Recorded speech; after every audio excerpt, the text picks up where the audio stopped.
Hi everyone, please subscribe to my channel. Blood Immortal Venerable. See playlist for other chapters and novels. I do not translate the novels. Credits goes to original translator and author of the novel. I only make it as an audiobook so it would be easier to just listen while doing other things. Credits goes to the author of the novel. I convert stories to audiobook for mental health, for multitasking purpose, for accessibility and time saving. Listening to audiobook is also beneficial for people who have disability. It improves our listening skills and improve our English comprehension, vocabulary and other things. So, thank you for listening. Thank you and thank you very much for your support. Chapter 2261, Zen's Request. In the vast chaos, one could see everything that was happening. They looked at the distance as if they were stargazing. The view was as far as it could get. Emily looked at it for a while as she said flatly, maybe it's the plankton within the chaos. They are too far away from us. We shouldn't mind them at all. Even with their unparalleled flying speed, it would still take several years for them to reach the black dots. Are there also living creatures within the chaos? Zen asked, taking the opportunity to know more about the subject. Of course, the chaos may seem empty but that is only because of its ridiculous size. There are actually many creatures living inside it, Emily said with a smile. Zen stared at the light dots that flew in the far distance as he also looked at the boundless brown chaotic clouds. The expression on his face made it seem as if he was lost in his thoughts. His master went inside the chaos a few years ago and they had never heard of him since. He wondered whether his master would be powerful enough to protect himself from the powerful creatures within the chaos. But then again, maybe his master already returned to the divine land while he was away. Zen couldn't help but get anxious as he thought of it. He didn't know how everything was doing in the fairy palace since he hadn't been around for so long. What worried him the most was his mother and all he wished for was her safety. As he was thinking about all of it, he followed Emily and the others in approaching the giant bumps. Some of the exiles didn't hesitate too much and immediately used their thurgies again as they hoped to break through the outer wall of the divine land. If they succeeded, they would be able to enter the divine land through the universes. To their surprise, their efforts didn't pay off and the heavenly mirror shield was still there. After their attempt failed, Leopold concluded, I don't think the heavenly mirror shield is something we can break. If we continue to rely on brute force, I'm afraid we won't be able to enter the divine land at all. If even you can't enter the divine land, then it would be impossible for the Yellow Emperor guards to enter, Zen said with a disappointed tone. Hearing this, Timotheus narrowed his eyes as he said in a serious tone, what if the Yellow Emperor guards are actually stronger than us? Maybe, but I highly doubt it, Zen said as he blinked his eyes. You do have great confidence in us, Emily said with a faint smile. If we still fail to break the heavenly mirror shield, I'm afraid there's only one other way. You might say it's a stupid way, but I can assure you that we will be able to enter the divine land. I think, the Yellow Emperor guards actually used the same method to enter the divine land back then. A look of suspicion appeared on Zen's face as he heard her words. Ramsey's eyes flashed as he said, you mean we're going to break through the space barrier? Timotheus also nodded, the space barrier around the divine land is quite thick. It might take us a long time to break through it. How long are we talking about? Zen asked again. Maybe about half a year. 2 years, maybe even 5, it's difficult to say how long it will take. After all, the space barrier was set up by Chiyu and could only be broken bit by bit. This method may be quite inefficient but is undoubtedly effective, Emily replied. I don't have that much time. I don't know if my mother is safe as we speak. There are too many variables in those years. Zen shook his head as his face was filled with disappointment. They were so close to getting in the divine land but he learned that it would take them a few more years to get inside. It was quite difficult for him to accept it. Timotheus, Ramsey, Leopold, and the other 9 Li members bowed their heads in silence. They had a different stance from the snake goddess race being led by Emily. Emily helped Zen in returning the favor of helping them escape the world they were trapped in, while it was an obligation for Timotheus and the others from the 9 Li race to help Zen as much as they could. They also knew that Zen's mother, Lorena, was the daughter of the Grand Chieftain and the princess of their 9 Li race. Looking at the faces of Timotheus and the rest of the 9 Li members, Zen realized that his tone might have been a bit too harsh. They were probably more anxious than he was. It made no sense to blame them the way he did. Zen thought for a while and said, since the space barrier is preventing you from entering, how about you let me in first? Emily had said before that the people who were born in the divine land could come and go freely without being blocked by the space barrier. This was true as Zen and some holy beings had done it themselves before. It shouldn't be difficult to send you in, Ramsay said with a worried expression on his face. But I'm afraid that with your current strength, you might have trouble handling the Yellow Emperor guards. Yes, perhaps it would be a terrible idea to let you in alone, added Leopold. Timotheus nodded and said, no way we'll let you enter by yourself. They were still worried about Zen's safety. After entering the divine land, Zen had to face the consummate true gods, the holy beings, and some powerful masters of the other shore realm. In their heads, letting Zen enter by himself was a death wish. They surely would not agree. Zen pursed his lips as he took a deep breath. He then said slowly, my father mainly cultivates the evolution godly way. He has been plotting for many years his revenge against the holy beings and the Yellow Emperor guards. If calculated by the time of the universe, he spent a total of 30 to 40 billion years on the plan, which was equivalent to more than 10 grand eras. You're not part of my father's plan, Zen continued as he gazed at them with his determined eyes. I choose to believe my father. Zen's words were very straightforward. In Mike's plan to fight Nicholas and the Yellow Emperor guards, the exiles who were at the bottom of the chaos were not included. Even without them, Zen still had faith in his father's arrangement and strategy. Timotheus and Leopold discreetly exchanged glances with each other. In their opinion, no matter what happened in the Divine Land, as long as they could enter the Divine Land, they could exterminate anyone and put an end to everything. But Zen was too important and they had no plans of letting him die before his time. So Timotheus and his companions were committed to controlling Zen first and releasing him once they were done with everything. While they were hesitating, Emily walked towards Zen. With a light tap of her slender finger, a small oil lamp appeared. After she swayed the oil lamp in front of Zen's forehead, he immediately felt a mysterious connection to the little oil lamp. A faint green light then appeared inside the oil lamp. This is your life lamp. If you die, the light inside your life lamp will be extinguished and we will know about it immediately, Emily said softly. I will help you enter the Divine Land. Emily, Master Emily, you know how important Zen is to our 9 race. Timotheus and Ramsay both had indignant expressions on their faces. They thought that Emily was pushing Zen into a fire pit. Of course I am fully aware. Emily turned around and smiled. But don't forget that this is Zen's own decision. If he really is the hope of the 9 race, then you should choose to believe in him or the 9 race would lose all their hope. Timotheus and his companions couldn't say anything in return. If they were to think that the 9 race could rise again, it wouldn't be enough to simply rely on the other shore realm warriors like Timotheus and the few others. The most important thing was for Zen to grow up. It was indeed meaningless to protect him at all times. Seeing that Timotheus and others did not speak at all, Emily's beautiful eyes flashed as she pointed downwards. An immense force of space spread out to form a round space channel in front of Emily. This space channel stretched over millions of miles. It passed through a universe and was able to reach the internal space of the Divine Land. While she was building the space channel, on a floating island above the time sea, Murphy was sitting on the lotus throne and was recuperating with his eyes closed. Suddenly, he opened his eyes and shock was written all over his face. Who is that? Who dares to break through my universe and disturb me?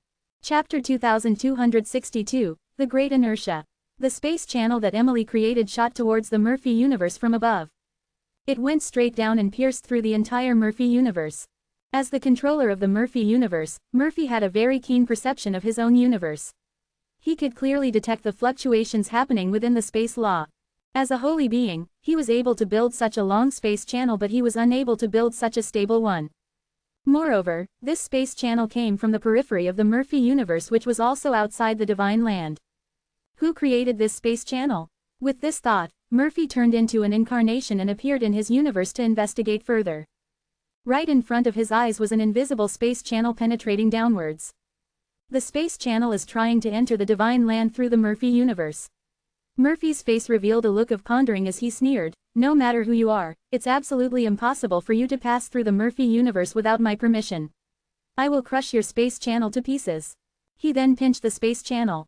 Everyone was a god in their own inner worlds. They were invincible, omniscient, and omnipotent. As he pinched, the invisible space channel immediately broke down and collapsed. At the same time, Emily, who was at the top of the Divine Land, frowned and snorted. It seems like a so-called holy being saw what I was doing and destroyed my space channel. Like Zen said, since the universes are the inner worlds of holy beings, we need to bypass them, a powerhouse at the other shore realm advised. They could easily bypass these universes and create other space channels. Emily raised her chin as she said arrogantly, no. As soon as she was done speaking, she gently waved her hand and a ray of colorful light slowly spread in her pupils. An aggressive stream of the truth of godly way began to spread out. It's the truth of void destruction, Zen thought. The truth of void destruction possessed some powers from the space law. Those powers weren't complete, but there was no doubt that the understanding of space inside the truth of void destruction was much deeper than inside the space godly way. Zen already sensed the same truth of godly way before from David of the Yellow Emperor race and his master Tyler. Buzz. An even more powerful space wave began to gather in Emily's hand. She then slightly pointed downwards. Another space channel was created. Meanwhile in the Murphy universe, Murphy looked up the collapsing space channel with a faint smile on his face. If anyone wanted to create a space channel through his universe, they had to ask him first. However, just as the space channel in front of him was collapsing, another one was quickly formed on the same spot. In an instant, it pierced through the Murphy universe and extended all the way to the Divine Land. Another space channel. His face darkened. Like he did earlier, he landed another hard pinch on the space channel. But this time, his pinch wasn't enough to destroy it. The space channel could be detected easily, but it was like a mirage. It didn't seem real at all. He couldn't even touch it, which meant that he couldn't destroy it. What is happening? A strange expression appeared on Murphy's face. There was a space channel built inside his universe, but he was unable to destroy it. How could that be possible? Unwilling to admit defeat, he tried several times to use his thirgies. However, no matter how hard he tried, the space channel didn't budge at all. By then, he was more confused than he was before. What was happening was completely beyond his comprehension. Who created this space channel? As a holy being, Murphy had the qualifications to leave the Divine Land and investigate what was going on. He could go outside and locate its source. But he decided to just give up without even trying. No matter who the other party was, he knew he couldn't risk offending them. He had to report the incident to Nicholas as soon as he could. The new space channel that Emily created extended downwards before dividing itself into 13 paths. Although she forcibly created the space channel as a way to vent her anger, she still had to consider Zen's safety. If Zen's location was spotted, he could be in big trouble. The 13 paths were then scattered in various places of the Divine Land, which meant Zen could randomly enter the Divine Land through any of them. By doing this, it would be much more difficult for their enemies to track him. These are some talismans. As a consummate true god, you shouldn't have any trouble activating them. You can use them when your life is in danger. There were 3 pale yellow talismans in Ramsey's hand, and on the surface of each talisman, lightning constantly flashed. This is the Devil's Blood Pill. As long as your soul isn't destroyed, you can easily reconstruct your body with this. Leopold gave Zen a red pill. Well, said Timotheus. Seeing this, Emily couldn't help but curl her lips. She was about to say something but ultimately decided to keep her mouth shut. After all, they were all kind-hearted and were just afraid that something bad would happen to Zen. Unfortunately, some of them were not as far-sighted as Emily. Zen would never have a smooth journey now and in the future. At present, Timotheus and his fellows still had clear advantages in strength that could be of great help to Zen. But what would happen when they returned to the source world? In the source world where there were tons of powerhouses, Emily was just a nobody. She couldn't protect Zen no matter how much she wanted to. Zen did not reject any of their kindness. After he was done with his preparations, he cupped his hands and said goodbye to each and every one of them. I appreciate everything that you did for me. If you ever manage to get through the space barrier yourselves, I hope we can all meet again. He then turned around and stepped into the space channel. His figure disappeared in front of them within seconds. Unlike Timotheus, Zen didn't encounter the space barrier in the space channel. The space channel created by Emily was very stable and the speed at which he traveled was also extremely fast. Only 6 hours later, Zen had already crossed the Murphy universe and was able to enter one of the 13 paths. 24 hours later, Zen felt his body becoming heavier as the speed of his fall suddenly increased. Whoosh! The great inertia took a huge toll on Zen as he crashed down on the ground hard like a falling boulder. Get up! Zen roared as he tried to fly in the air. But the inertia was too strong and he couldn't reverse any of it to fly. The inertia was like an invisible big hand that was pressing him down on the ground. Seeing that he was getting closer and closer to the ground, Zen was afraid that he would be seriously injured once he reached the surface. He was also worried that it could cause unwanted movement. Zen's eyes flashed as he suddenly disappeared. He had reached the consummation of the true God realm, which meant that he could then use the grand teleportation without being restricted by the space law. He then tried to move himself to a higher position. Even after doing so, the great inertia still refused to stop and he continued to fall. One more time, as he was about to hit the ground again, he teleported himself to a higher place but continued falling from there. After doing this for more than 10 times, the great inertia finally weakened until it fully disappeared. He then regained his balance as he slowly descended to a low mountain top. Chapter 2263, Judgment. On the floating island of the Dongfang clan, a space wave appeared as Murphy came out of the void. In the Time Sea, only holy beings were allowed to use the spatial transference freely. However, the holy beings didn't like doing it very often. There must be something very important that Murphy had to come to the floating island of the Dongfang clan. When the 2 guards of the Dongfang clan saw Murphy approaching, they immediately went up to him and bowed. "I'm looking for Holy Nicholas. I have something very important to discuss with him. You'd better hurry up and find him for me," said Murphy anxiously.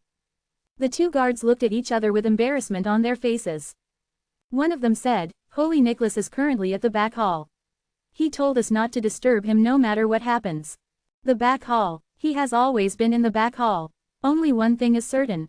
He will be ruined by that woman sooner or later. Anger was written all over his face. Nicholas's character had been getting stranger over the past years. Originally, under the leadership of the Union of the Wealthy Clans above the Time Sea, they were supposed to take control of the Abyss Demon region, but that wasn't the case anymore. Each time the holy beings visited, Nicholas was either in the back hall or exploring the Time Sea to find the woman's body. According to how some holy beings like Murphy saw it, the Union of the Wealthy Clans had gained an absolute advantage and taken full control of the situation. However, there were already 3 forbidden lands out of 4 that were being controlled by outsiders. The Everest Spirit Mountain was under the control of Mike's first disciple, while Bromley's second disciple had control over the Swirl Forest. As for the Soul Wilderness, Estelle saved Zen's life last time. It was safe to assume that she was on Mike's side. Although Mike was dead in some sense, his strategy was still far-reaching, which always put Murphy in a constant state of fear. He was afraid that there were always some big troubles waiting for him. The 2 guards were so afraid that they turned pale when they heard Murphy's words. "Holy Murphy, calm down. We're sure that Holy Nicholas will come out soon." The 2 guards were afraid that Nicholas would be disturbed by Murphy. If Nicholas took out his anger on them, they would have to suffer a lot. However, Murphy completely ignored them. Seething in anger, he took a deep breath and said loudly, "Holy Nicholas, I have important matters to discuss with you. Would you please come out now?" His voice was so long and loud that it echoed through the halls. Inside the exquisite and luxurious back hall, a plate of orange sandalwood was slowly burning. A ray of purplish-blue smoke rose and emitted a refreshing fragrance. The fragrance lingered in people's noses to appease their souls. It made them feel fresh, energized, and stable. The sandalwood was the famous lofty tree sandalwood from the North Sea. It was extracted from resins on the knots found at the top of the lofty tree. It was known to be an extremely precious treasure in the Divine Land, and it had always been difficult to find even for the powerful clans.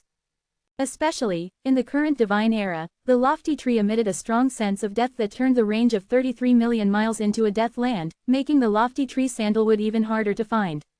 Nicholas sat in the hall as he stared at the glazed box not far away. It had been a long time since Lorena's last response. It was all his fault. He had been constantly exploring the Time Sea for the past few years but was still unable to locate her body. There were too many fragments in the Time Sea. All the moments from the past divine eras had become time fragments in the sea. Without a doubt, it was very difficult for Nicholas. At that moment, he began to hear Murphy's loud voice coming from afar. The sound waves of his voice caused the wisp of the purplish-blue smoke from the lofty tree sandalwood to shake. Nicholas frowned slightly as he disappeared from the hall in a flash. After he left, Lorena's head rose slowly from the glazed box as she opened her eyes slightly. A hint of emotion could be seen in her slightly sad yet beautiful eyes. Although she had been asleep for the past few years, she still paid attention to even the slightest hint of movement. She knew that the voice she heard was from Murphy. What happened? Why was Murphy so anxious?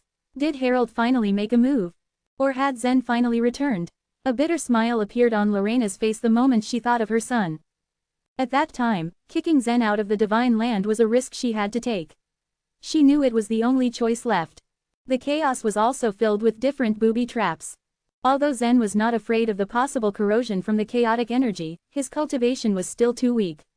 His chances of surviving were very slim. Return, she didn't think it was possible. Lorena let out a soft sigh of disappointment as she slowly sank into the brown solution. With a wave of space, Nicholas showed up right in front of Murphy. He asked with a smile on his face, "Murphy, what brings you here?" An angry expression appeared on Murphy's face as he said, "A powerful master has visited the divine land." "A powerful master? What are you talking about?" Hearing his words, Nicholas raised his eyebrows. "What kind of master? Are you talking about Bromley?" It was known that the holy beings rarely left the divine land. Bromley was the only one who constantly wandered outside. Bromley was on Mike's side. If Bromley had returned, Murphy should be more vigilant. If Bromley was here, it would be a lot of fun. Murphy said with a gloomy face, "Someone created a space channel just outside the divine land." The construction of the space channel was quite complex.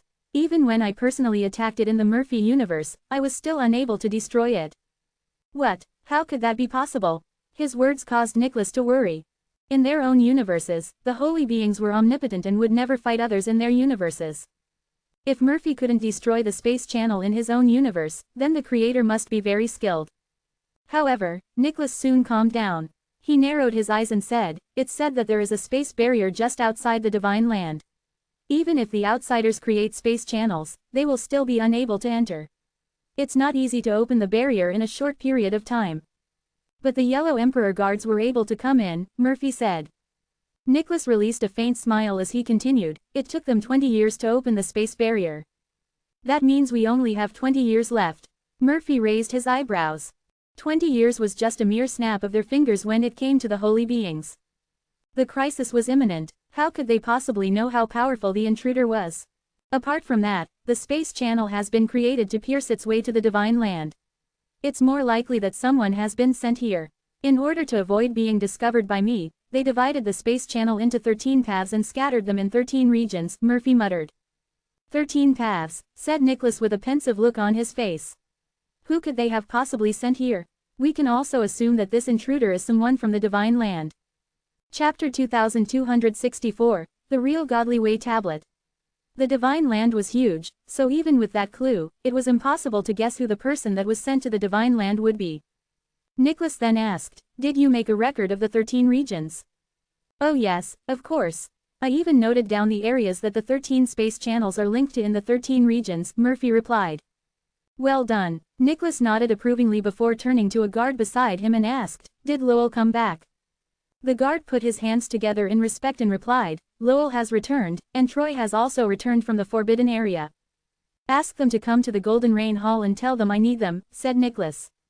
"Yes, sir." After receiving the instruction from Nicholas, the guard transformed into a ray of light and flew away. "The areas in the 13 regions are too large. I need to send my people to investigate too.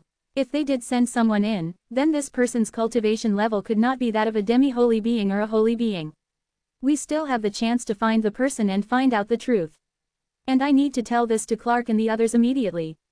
Once he had finished speaking, he flew into the void and returned to his floating island.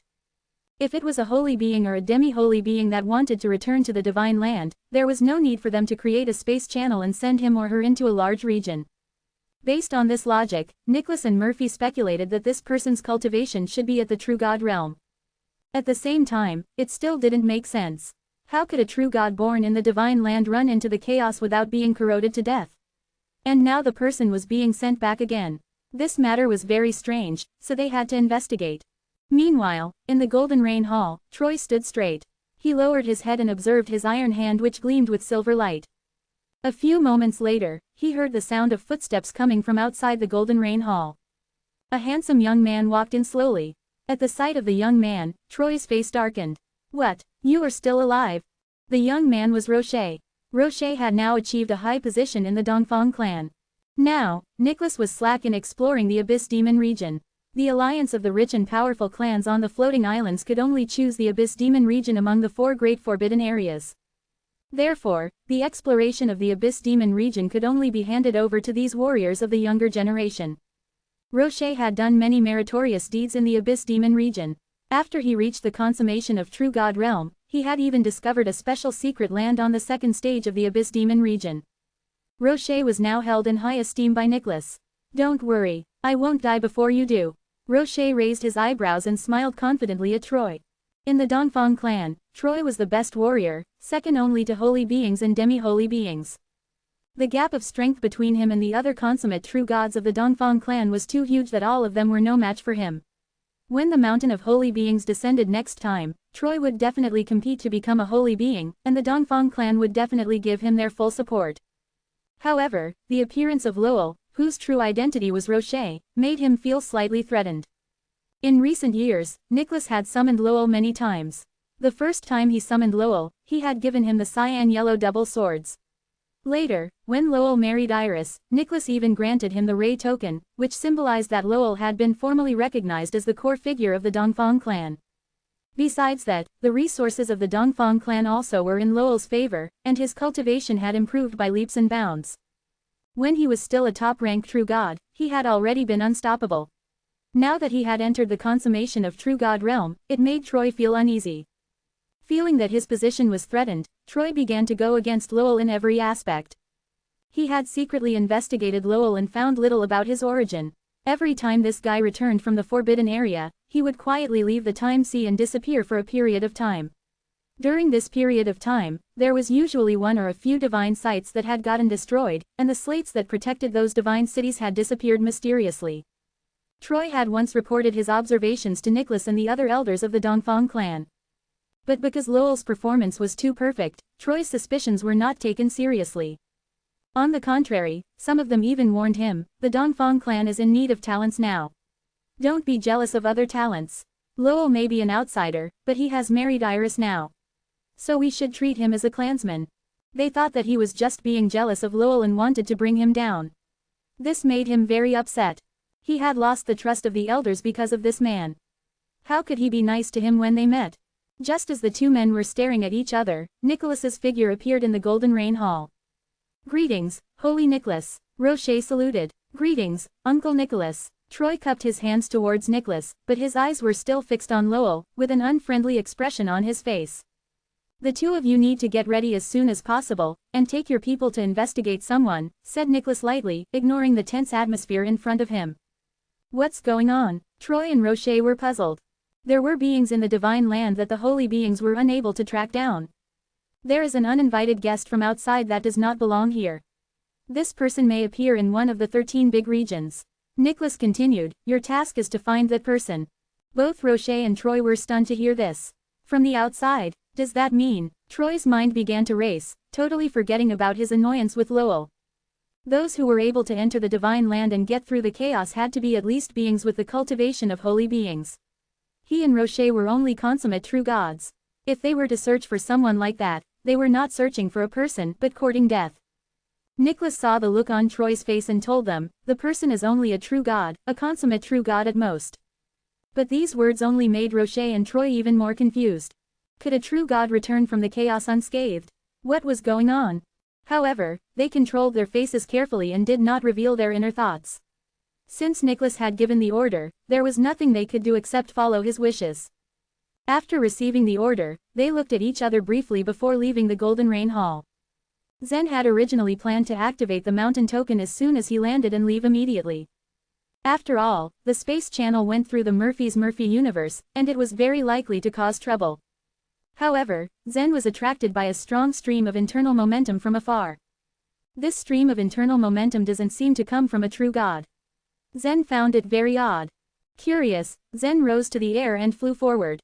After crossing 2 mountains, Zen saw a tall stone tablet at the foot of the mountain. That is, a godly way tablet. A gleam flashed in Zen's eyes as he floated in the air. He knew that there were 3,000 godly way tablets in the divine land, which recorded each individual godly way, namely, the 3,000 unique skills that Chiyu had mastered. He had seen the imitations of these godly way tablets in the ancestral land of the Han clan. By taking advantage of the infinity ruler in his mind, he was able to swiftly comprehend the internal momentum in a godly way tablet and copy it to the infinity ruler. The internal momentum, obtained either from the true gods or from the imitations, might be incomplete. While the most complete internal momentum of godly ways must come from the real godly way tablets. Chapter 2265, Getting Close. It was the first real godly way tablet that Zen had ever seen, and it made his curiosity perk up. Since he wasn't in a hurry to leave, he flew down the mountain ravine. On the huge cyan Godly Way tablet, there were flashes of blue lightning that extended along it and spread into the surrounding ground like little snakes. Not a blade of grass grew within tens of thousands of feet around the cyan Godly Way tablet. In exchange, there were tens of thousands of people sitting around it to stare. All of them came to get more insight into the internal momentum of the tablet and improve. While most of the people were very far, there was a few people dared to come within 10,000 feet of the Godly Way tablet. The closer they were to the Godly Way tablet, the greater the pressure of the internal momentum. If proving godly warriors came too close to a Godly Way tablet, they would be like moths flying into flames and be swallowed by the internal momentum. Zen had experienced it when he was in the consulting god hall of the Han clan. Zen flew down and quietly landed on the ground. He slowly walked towards the Godly Way tablet after he hit his cultivation level. It turns out to be the thunderstorm Godly Way. A flash appeared in his eyes as he approached the tablet. It was an extremely common Godly Way in the Divine Land, and even Zen had seen several true gods use it. Zen had recorded the Godly Way using his infinity ruler, which should be almost perfect. But since his father had given him the infinity ruler for a reason, he still wanted to verify the Godly Way again. If it was possible, Zen would definitely visit all the Godly Way tablets in the Divine Land. Hey, stop. When Zen was still over 10 miles away from the Godly Way tablet, 3 top-ranked true gods flew over from the distance. The 3 suddenly appeared and blocked Zen from going further. A cold and arrogant expression appeared on the face of the true god in the lead as he stared at Zen. Do you also want to learn from the Godly Way tablet? There was a pause as Zen looked them up and down before he nodded and answered, yes, I also want to learn from the Godly Way tablet. This Godly Way tablet belongs to our Fang clan. If you want to learn from it, you have to pay 20 divine might coins and serve our clan for 200 years. The lead true god said coolly. His words made Zen frown. If the Godly Way tablet was owned by the Fang clan, then the large region was theirs too. Time was worthless to most of the true gods in the Divine Land, 200 years was very short. In order to comprehend a Godly Way to a higher level, spending 200 years was nothing. That being said, 20 divine might coins wasn't a big deal to Zen, but he couldn't afford to waste time. His visible hesitation made the true god snort. If you don't want to pay and serve our clan, get out of here. Because Zen didn't want to cause any trouble, he smiled and came closer to him to whisper, I don't want to serve your clan, but I can offer more divine might coins. What do you think? Those words made the 3 top-ranked true gods' eyes lit up. The true gods that came all the way to the Godly Way tablet were all from poor families, because if they were from a strong family, their mighty warriors would have just gotten a copy and taught their fellow clan members the complete Godly Way. 200 years didn't matter to those from poor families, but having to pay 20 divine might coins made their hearts ache. Now that Zen was willing to pay more coins, they were more than happy to accept. Of course you can. If you don't want to serve, you need to pay an extra 50 divine might coins. So 70 coins in total. The lead laughed at him. Normally, an extra 20 divine might coins was enough if one didn't want to serve the Fang clan, but of course they were charging too much. It was Zen's idea, so they naturally expected to be able to rip him off. The 3 of them could share the extra 30 divine might coins. Okay, 20 or 50 or 70 meant nothing to Zen. Even the powerful clans on the floating islands were far inferior to him with his current collection of divine might coins. Carelessly waving his hand, Zen handed over 70 divine might coins. The leader greedily took the coins and waved him off. You can go. Zen cupped his hands and walked through the crowd towards the Godly Way tablet. Once he was far enough away, the 3 top-ranked true gods quickly divided up the divine might coins. That guy easily took out 70 divine might coins. You should have given a higher price. That's right, he must have a lot with him. In their greedy eyes, Zen was obviously a money tree. Even the leader regretfully followed Zen's back with his eyes. If he knew that Zen was that generous, he would have offered 200 divine might coins as the price. A chance like this wasn't common. He's alone without any support. When he leaves, we can follow and kill him. There was nothing but murder on his face. That's a good idea. Another true god laughed as he rubbed his hands together. Although the 3 of them kept their voices down, Zen could still hear them clearly, for his eyes and ears far exceeded a normal true god's. It seemed that some idiots, even if they became true gods, would inevitably die of greed. However, Zen had no time to worry about them. The internal momentum of this Godly Way tablet was much more powerful than that of the imitation in the ancestral land of the Han clan. Crack! When Zen was less than 10,000 feet away from the Godly Way tablet, dazzling arcs of lightning shot out from the barren land and spread along his legs. It horrified the proving godly warriors and even the low-ranked true gods present to see it. Only those with an extraordinary understanding of the thunderstorm godly way dared to enter the range of 10,000 feet, most of them were top-ranked true gods, and some were even consummate true gods. Because Zen hid his true cultivation level, he was now a bold low-ranked true god in their eyes. He's simply courting death. I think he can only move forward for a few hundred feet. Doing that is still extremely difficult. Others were shocked to see his actions, but Zen was walking as leisurely as he would in his courtyard. The closer he got to the Godly Way tablet, the more lightning bolts extended to him. Under the watchful eyes of the crowd, he had already traveled 4,000 feet.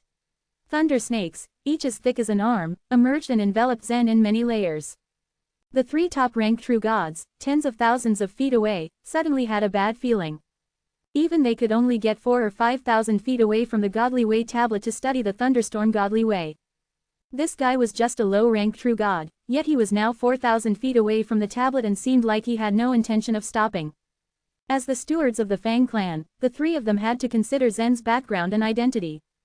Chapter 2266, Guidance. Only a few top-ranked true gods were within the radius of 10,000 feet around the tablet. They were all surrounded by lightning snakes, just like Zen was. The top-ranked true gods had a deep understanding of the thunderstorm godly way. They were comprehending here so that they could get a chance to master the consummate theurgy of the thunderstorm godly way and become consummate true gods. But within the numerous divine eras that had passed, only a few among the large number of top-ranked true gods had succeeded in becoming consummate true gods. Zen was still some distance away from the godly way tablet when an old man, who was sitting on the ground, spoke to him. "Young man, although you are talented and aren't afraid of the pressure of the internal momentum, you have to comprehend the godly way step by step. You are just a low-ranked true god. You don't have to be so close to it." Zen smiled and bowed to the old man. "Thank you for your kind reminder. But I have a different purpose of getting close to the godly way tablet." The old man didn't talk, but his eyes were filled with doubt. Zen came to a standstill when he was 100 feet away from the godly way tablet. The entire godly way tablet was roaring. Huge lightning dragons circled madly around Zen, roaring as they made to tear him apart. But Zen remained steady as before, standing there unhesitating in the face of the danger. This distance between him and the godly way tablet was enough for him to start taking action. Now that he was facing the godly way tablet of the thunderstorm godly way, Zen activated the infinity ruler in his mind. The edge of the infinity ruler flashed in Zen's mind. Simultaneously, two golden circles of light appeared around Zen's pupils. Absorb the thunderstorm godly way again. Buzz. The infinity ruler continued to vibrate. Once the thunderstorm godly way had been absorbed, the lightning sign on the scale of the ruler became rounder and fuller. The godly ways that Zen had absorbed from the consummate true gods were consummate. When Zen had been in the consulting god hall, he had absorbed the purple aura godly way from the godly way tablet that Joy had created. But she hadn't comprehended the consummate theurgy, the purple skyland of the purple aura godly way, when she had made the godly way tablet. So Zen's purple aura godly way remained incomplete. On the other hand, if he absorbed the godly way from a low-ranked true god, he could own the theurgies, but only with the first two levels. Now that he was facing the godly way tablet of the thunderstorm godly way, his thunderstorm godly way had become consummate. Zen could now freely utilize the first three levels, the last three levels, and even the consummate level of the thunderstorm godly way. Once the mark on the infinity ruler was full, the godly tile of the thunderstorm godly way in Zen's inner world became near consummate. The light that reflected through the godly tile also began to become complete. Zen stood there like a fool, attracting a number of surprised gazes from behind him. Everyone was whispering to each other, irrespective of whether they were top-ranked true gods, low-ranked true gods, or proving godly warriors. They didn't know what Zen wanted to do and the kind of strength that he had. After a long while, a satisfied smile appeared on Zen's face. He made to remove the pair of golden pupils when something strange happened. A pattern in the shape of a triangle appeared at the center of the godly way tablet. At its core was a small eye. An arc of light suddenly shot out of the eye and shot straight into Zen's mind, passing through his soul, and connecting with the infinity ruler. The beam of light might have pierced Zen's soul, but he barely felt it. He felt a slight pain, like a needle pricking him, and a miracle revealed itself in his mind. "What's this?" Zen exclaimed in disbelief. Many black godly way tablets emerged in his mind. The locations of the 3,000 godly way tablets. The 3,000 godly way tablets were scattered in the divine land, each separated by a certain distance. The tips of these godly way tablets were all linked to the arc-shaped light. But now, the other 2,999 godly way tablets were blacked out while only the godly way tablet of the thunderstorm godly way before Zen was lit up. This is the guidance. Zen's eyes brightened. Is the infinity ruler going to lead me to light up all the godly way tablets? Since the locations of most of the godly way tablets in the divine land had been recorded, it was now easy to find them. But the locations of a few of the godly way tablets were strictly secret. This godly way tablet of the earth godly way is located in the lofty tree. Since it has turned into a dead land, ordinary people cannot get close. This is the godly way tablet of the evolution godly way. My father was the first person to fully comprehend it and mark it with his name. The godly way tablet of the emotion closing godly way. Why has it been thrown into the time sea? Has someone transferred it to the time sea, or? Zen continued to observe it all with great interest. He had long planned to absorb all the 3,000 godly ways, but he had never had this opportunity before. But now, with the infinity ruler's guidance, Zen was even more determined to do that. He wanted to know what would happen after he absorbed all the 3,000 godly ways. Zen turned to look at the true gods behind him. Their gazes were still locked on Zen, so they didn't notice the triangle and eye on the godly way tablet. And when Zen stopped using his golden eyes, the triangle and eye disappeared as well. He smiled as he left the godly way tablet. It wasn't easy to light up 3,000 godly way tablets. He had finally returned to the divine land and he had to return to the fairy palace first. When Zen stepped out of the thunder pool, the 3 top-ranked true gods of the Fang clan looked at him warily. Zen's smile was actually scaring the 3 top-ranked true gods. Zen had been able to go up to a distance of 100 feet from the godly way tablet, which had taken them by surprise. Only a consummate true god was qualified to do that. Before Zen did that, these 3 true gods had been plotting to kill him. But now, this idea had already vanished. It was obvious that this young man was powerful. When Zen was about to leave, tens of consummate true gods from the powerful clans on the floating islands arrived at the large regions through the transmission arrays. They had received an order to check the space channels of the 13 regions. These space channels were marked and were located in the 13 regions. The consummate true gods could look for the exact locations of the marks. The space channel marked in the Square Sky region is very close to the Fang clan's Square Sky city. It seems to be next to the godly way tablet of the thunderstorm godly way, Sean said, staring off into the distance. There are 13 space channels. Who knows which channel that person has walked out of? Moreover, that person might leave even before we get there. If that happens, tracking down that warrior will be like looking for a needle in a haystack. Rochelle retorted beside Sean. Chapter 2267, What a coincidence. Rochelle had difficulty comprehending the task. It just didn't make sense. But since Murphy had personally given the order, she had no choice but to follow the instruction. It must be an extremely important clue, so we have to chase after that true god, Sean replied blandly.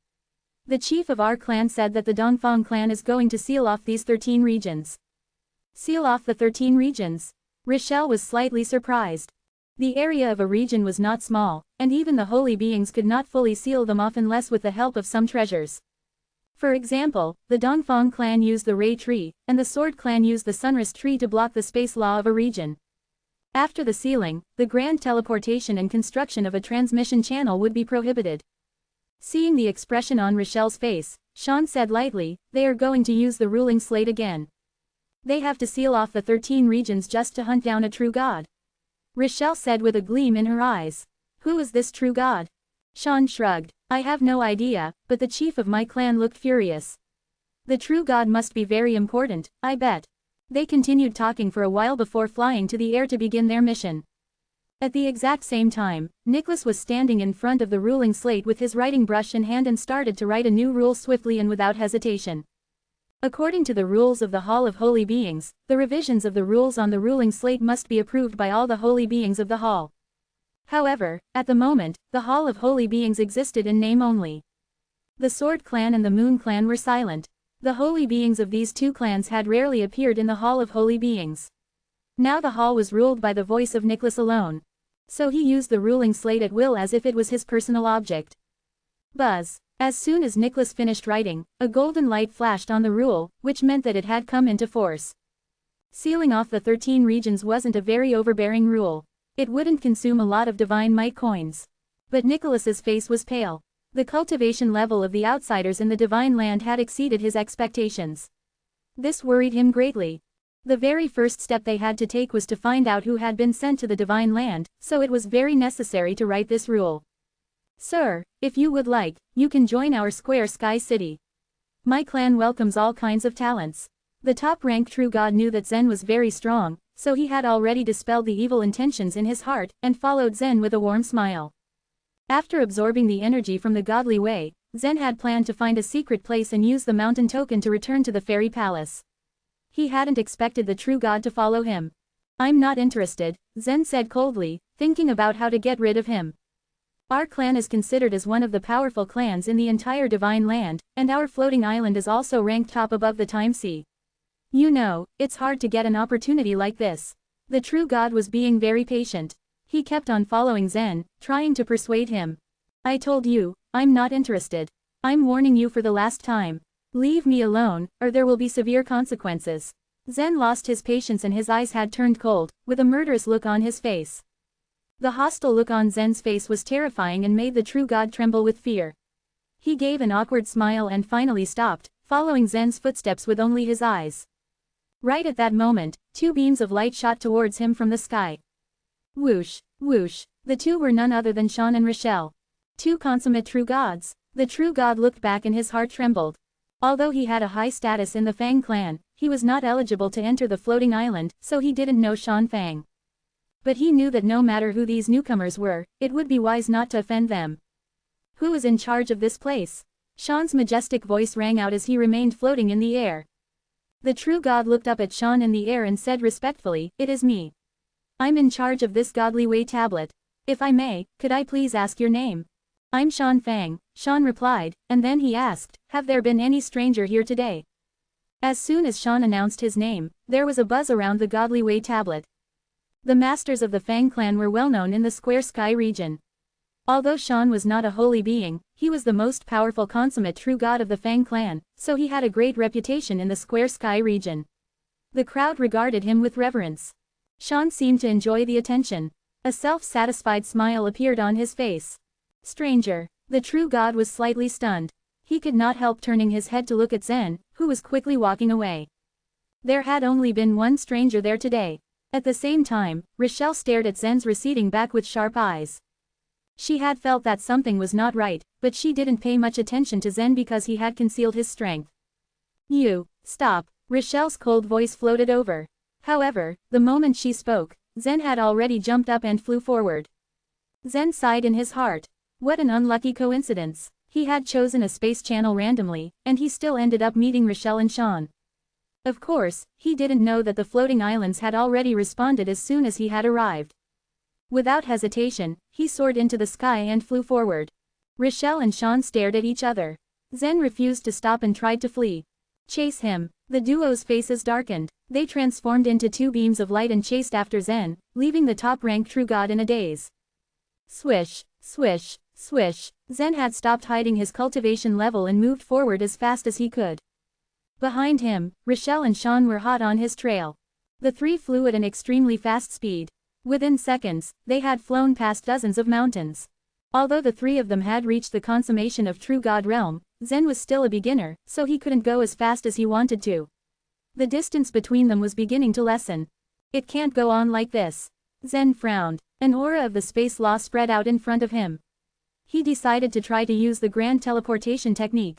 However, when he was about to drill into the space channel, a flash of weird lightning appeared in the sky and shot down. Bang! The lightning shattered the space channel built by Zen. Zen was also affected by this lightning and let out a muffled snort. There was nothing he could do but resist the lightning, so his flying speed was greatly reduced. Seizing this opportunity, Rochelle and Shan cornered Zen. The entire space of the Square Sky region has been blocked, but you still tried to use the grand teleportation technique. Rochelle stood in front of Zen to block his way. When she finally saw Zen's face, she arched her beautiful eyebrows in shock. What a small world. Who would have thought that the true god we are hunting down is you? Chapter 2268, Passing on the Message. It had been almost 10 years since they had met in the sunrise tree last time. But Rochelle had never forgotten Zen. Whenever she remembered Zen's face, the humiliation of her defeat in his hands replayed in her mind. It was because she was incredibly competitive that she couldn't accept such a failure. The shame of being insulted by a low-rank true god would be something she would never forget for the rest of her life. The hatred grew in her heart until it turned into her inner demon. You have stepped into the consummation of true god realm. It was a shock to Rochelle when she saw that Zen had improved so much in his cultivation. She could only watch helplessly as he rapidly improved from a low-rank true god and became a consummate true god in just 10 years. It was hard for her to accept it. It's impossible. There was also clear disbelief on Sean's shocked face. They were top figures in powerful clans on the floating islands, and they had seen many extraordinary talents in the divine land. Some talents improved their cultivation with great speed.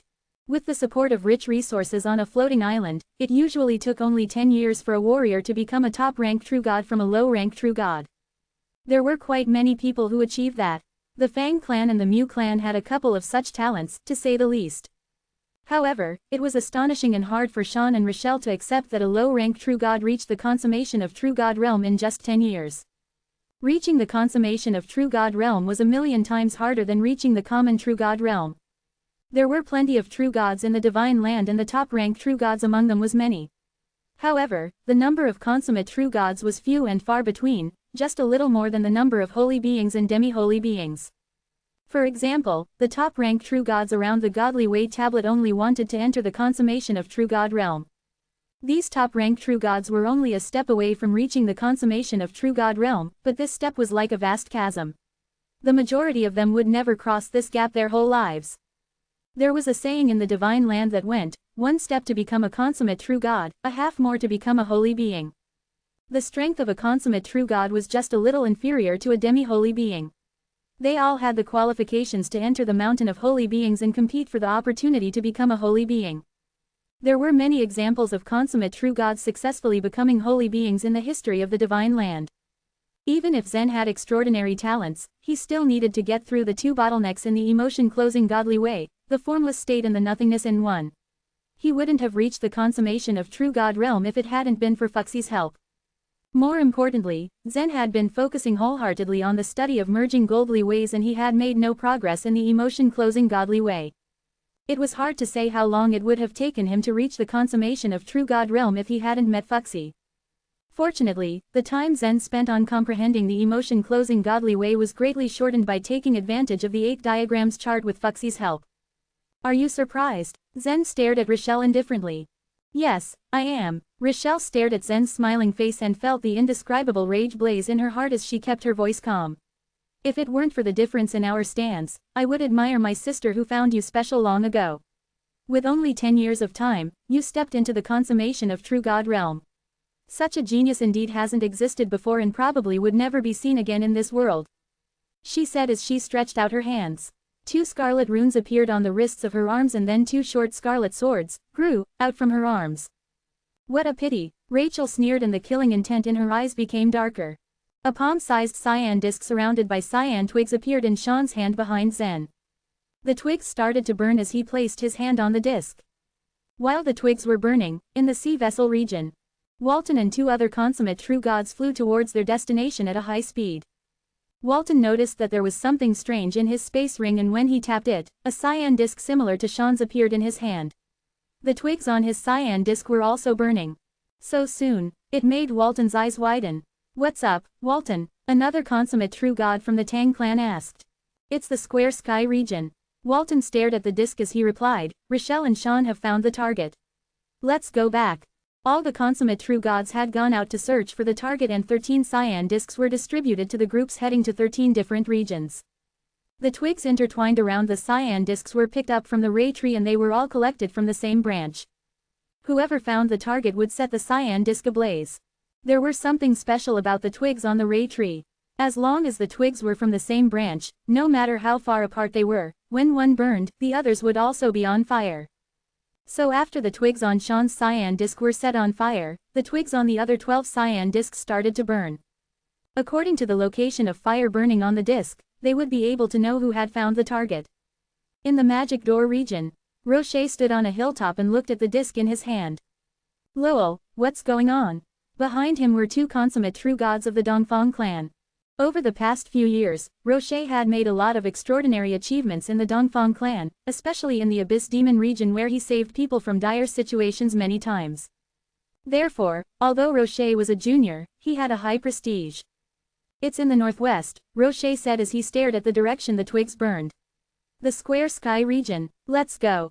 With that, Rocher darted towards the Square Sky region with the two consummate true gods at full speed. Rocher was also very curious about this mission. Who was so powerful that the alliance of the powerful clans on the floating islands made such a big move to find him? They even used the ruling slate to seal the space of the 13 big regions. He had a vague hunch that something would happen. The Flying Bell region, the Yellow Dragon region, the Cloud Peak region, all the scattered consummate true gods in the 13 large regions received the message and rushed towards the Square Sky region. The space of the large regions was sealed by the ruling slate, so they were also limited by the rule like Zen. It was impossible to travel through transmission arrays, nor could they use grand teleportation. Any move that would trigger the space law would be punished by the ruling slate. They could only move to another region at their fastest speed and teleport from there. When they arrived in the neighboring region of Square Sky region, they would enter the Square Sky region from there. Whoosh! Rochelle transformed into a flash of bloody radiance as she swung her two blood-red short swords and dashed towards Zen. Zen was well prepared to face her attack. He leaned back and his long sword came into his hand, a long streak of light shooting out. Crack! There was a loud sound. The streak of light Zen slashed out landed on Rochelle's short sword. After refraction, it came down from the height of 10,000 feet in the sky. Rumble! In an instant, the unremarkable streak of light split a mountain range below right in the middle. Phew! After he launched the strike, Zen stabilized himself and quickly ran without any intention of continuing the fight. Chapter 2269, Thunder Materialization. There was a difference in terms of strength between the consummate true gods.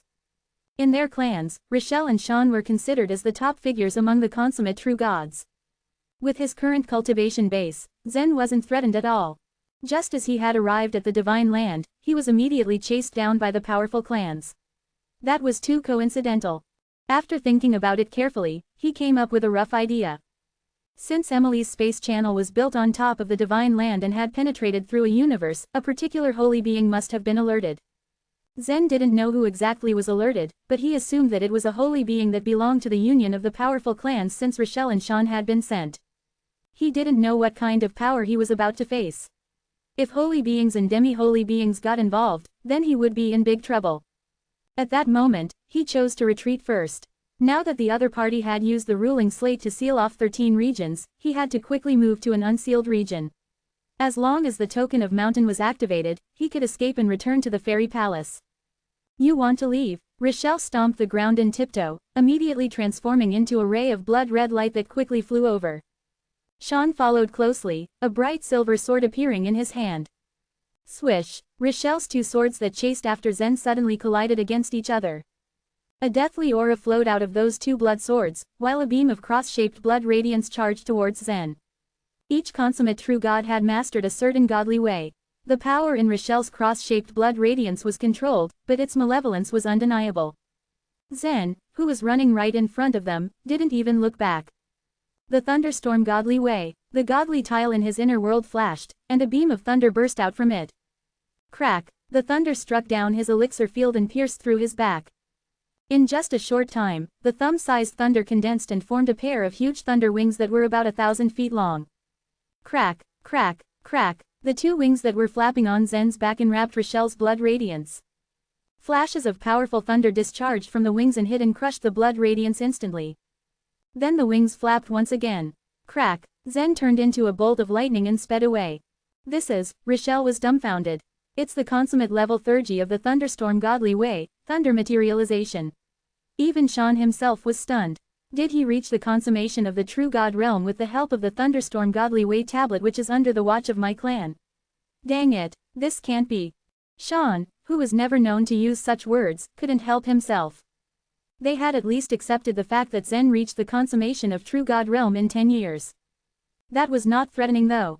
If the other consummate true gods of the union of the powerful clans came in time, they could easily put an end to Zen.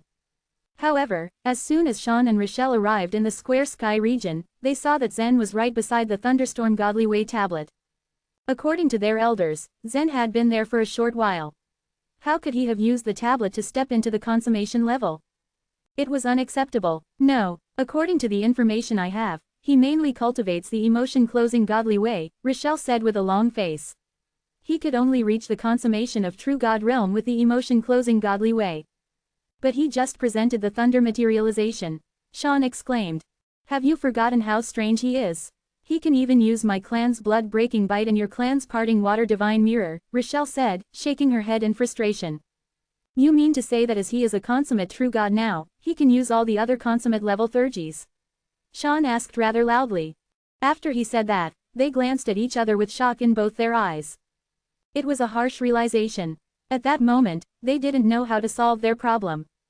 Let's just keep on following him and inform others to surround him. We can't let him slip this time. He must die, Rochelle said through gritted teeth. With that, she left, rage glinting in her eyes. With a helpless expression on his face, Sean had no other choice but to follow suit. He thought to himself, we never intend to let him go. On the other hand, he has let us go before. Back when Joy had taken Zen to escape from the Time-Sea Forbidden Land, Zen released all the consummate true gods who were imprisoned in the Jade Seal. Whoosh, whoosh, whoosh. 3 beams of light flew over at a very high speed, occasionally passing by a divine city. It was stated on the slates that flying was prohibited. Since they had violated such a rule, the slates attacked them. However, even before the slates were activated, the 3 of them had already flown past the divine cities without a trace, leaving many true gods in the cities in awe. Day and night, from dusk until dawn. The view before Zen was endless mountains that looked as if they were waves in the sea. From a distance, a clear boundary had appeared. Almost there. I hope the other side of the square sky region hasn't been sealed yet, Zen thought as he flapped his thunder wings. The space channel was built by Emily, so Zen didn't know where the 13 paths would lead to. If the 13 regions were connected, then it was trouble for Zen. That just meant that he had to go through several regions in order to escape. When Rochelle and Sean saw the direction that Zen had taken, they were overjoyed. The west and the north of the Square Sky region were adjacent to the Sea Vessel region and the Snake Spirit region respectively. The area connecting the Sea Vessel region and the Square Sky region was very large. According to the direction that Zen had fled to, he would enter the Sea Vessel region. Unfortunately, the space in the Sea Vessel region had also been sealed off, which meant that Zen was unable to escape. Moreover, Walton was there. Barring accidents, he had been waiting with his people there. 5 minutes later, Zen had finally crossed the border of the Square Sky region. The intersection of the 2 regions was very distinct. The Square Sky region was covered with mountains, and at the end of it was the Sea Vessel region which was surrounded by a vast sea. The Sea Vessel region looked like a carrier for holding water, and most of its areas were covered by water. That was why it was named that way. When he entered that region, an idea came to his mind. He actually wanted to travel through space. Crack! A flash of lightning from the sky charged towards Zen. Zen's face turned dark. He was on full alert. By flapping his wings, he dodged the lightning. However, he could only watch the lightning destroy the space channel that he built. The space of the Sea Vessel region had also been sealed. It meant that he could not escape by using the grand teleportation technique or return to the fairy place with the help of the token of mountain. Chapter 2270, Take the Credit. Splash. The seawater rolled out from the deep of the Sea Vessel region and endlessly slapped the mountains around the edge of the Square Sky region. Wrapped in the huge pair of thunder wings, Zen stood in the air. Rochelle kept a certain distance from Zen and looked down at him. Several great regions around the Square Sky region are sealed off. Even if you have wings today, it is still difficult to fly away. Upon hearing this, Zen frowned. That was the last thing he wanted. Crossing a large region would take him a lot of time.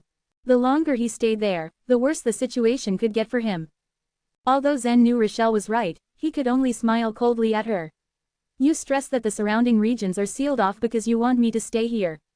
To me, it doesn't seem that difficult to find the real exit.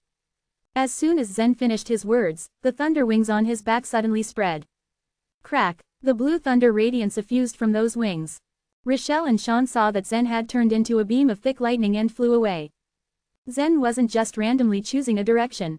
He flew along the dividing line between the Square Sky region and the Sea Vessel region.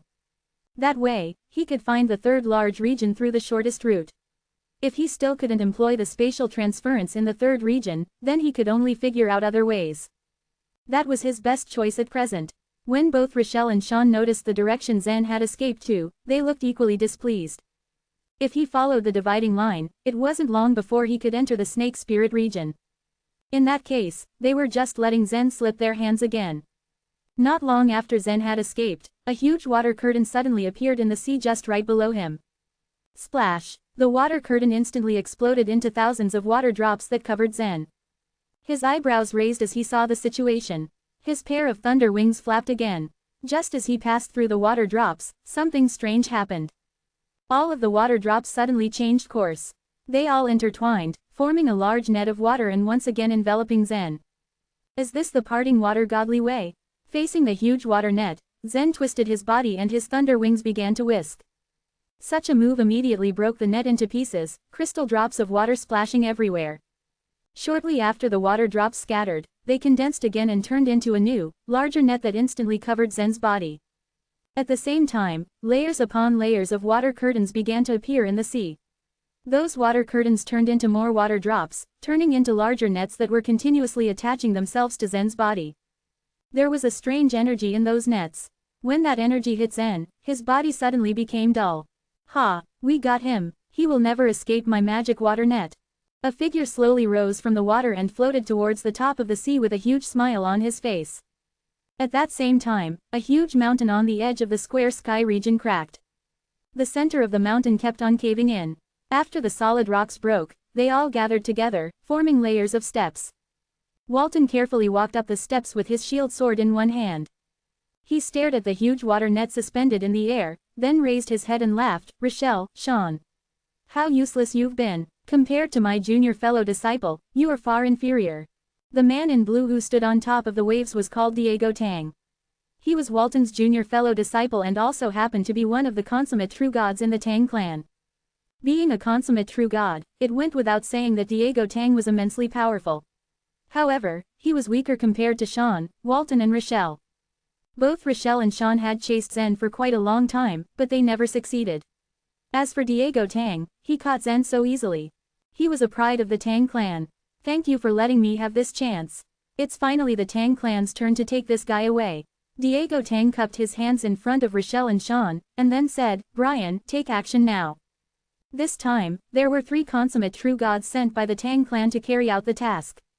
They were none other than Walton Tang, Diego Tang, and Brian Tang.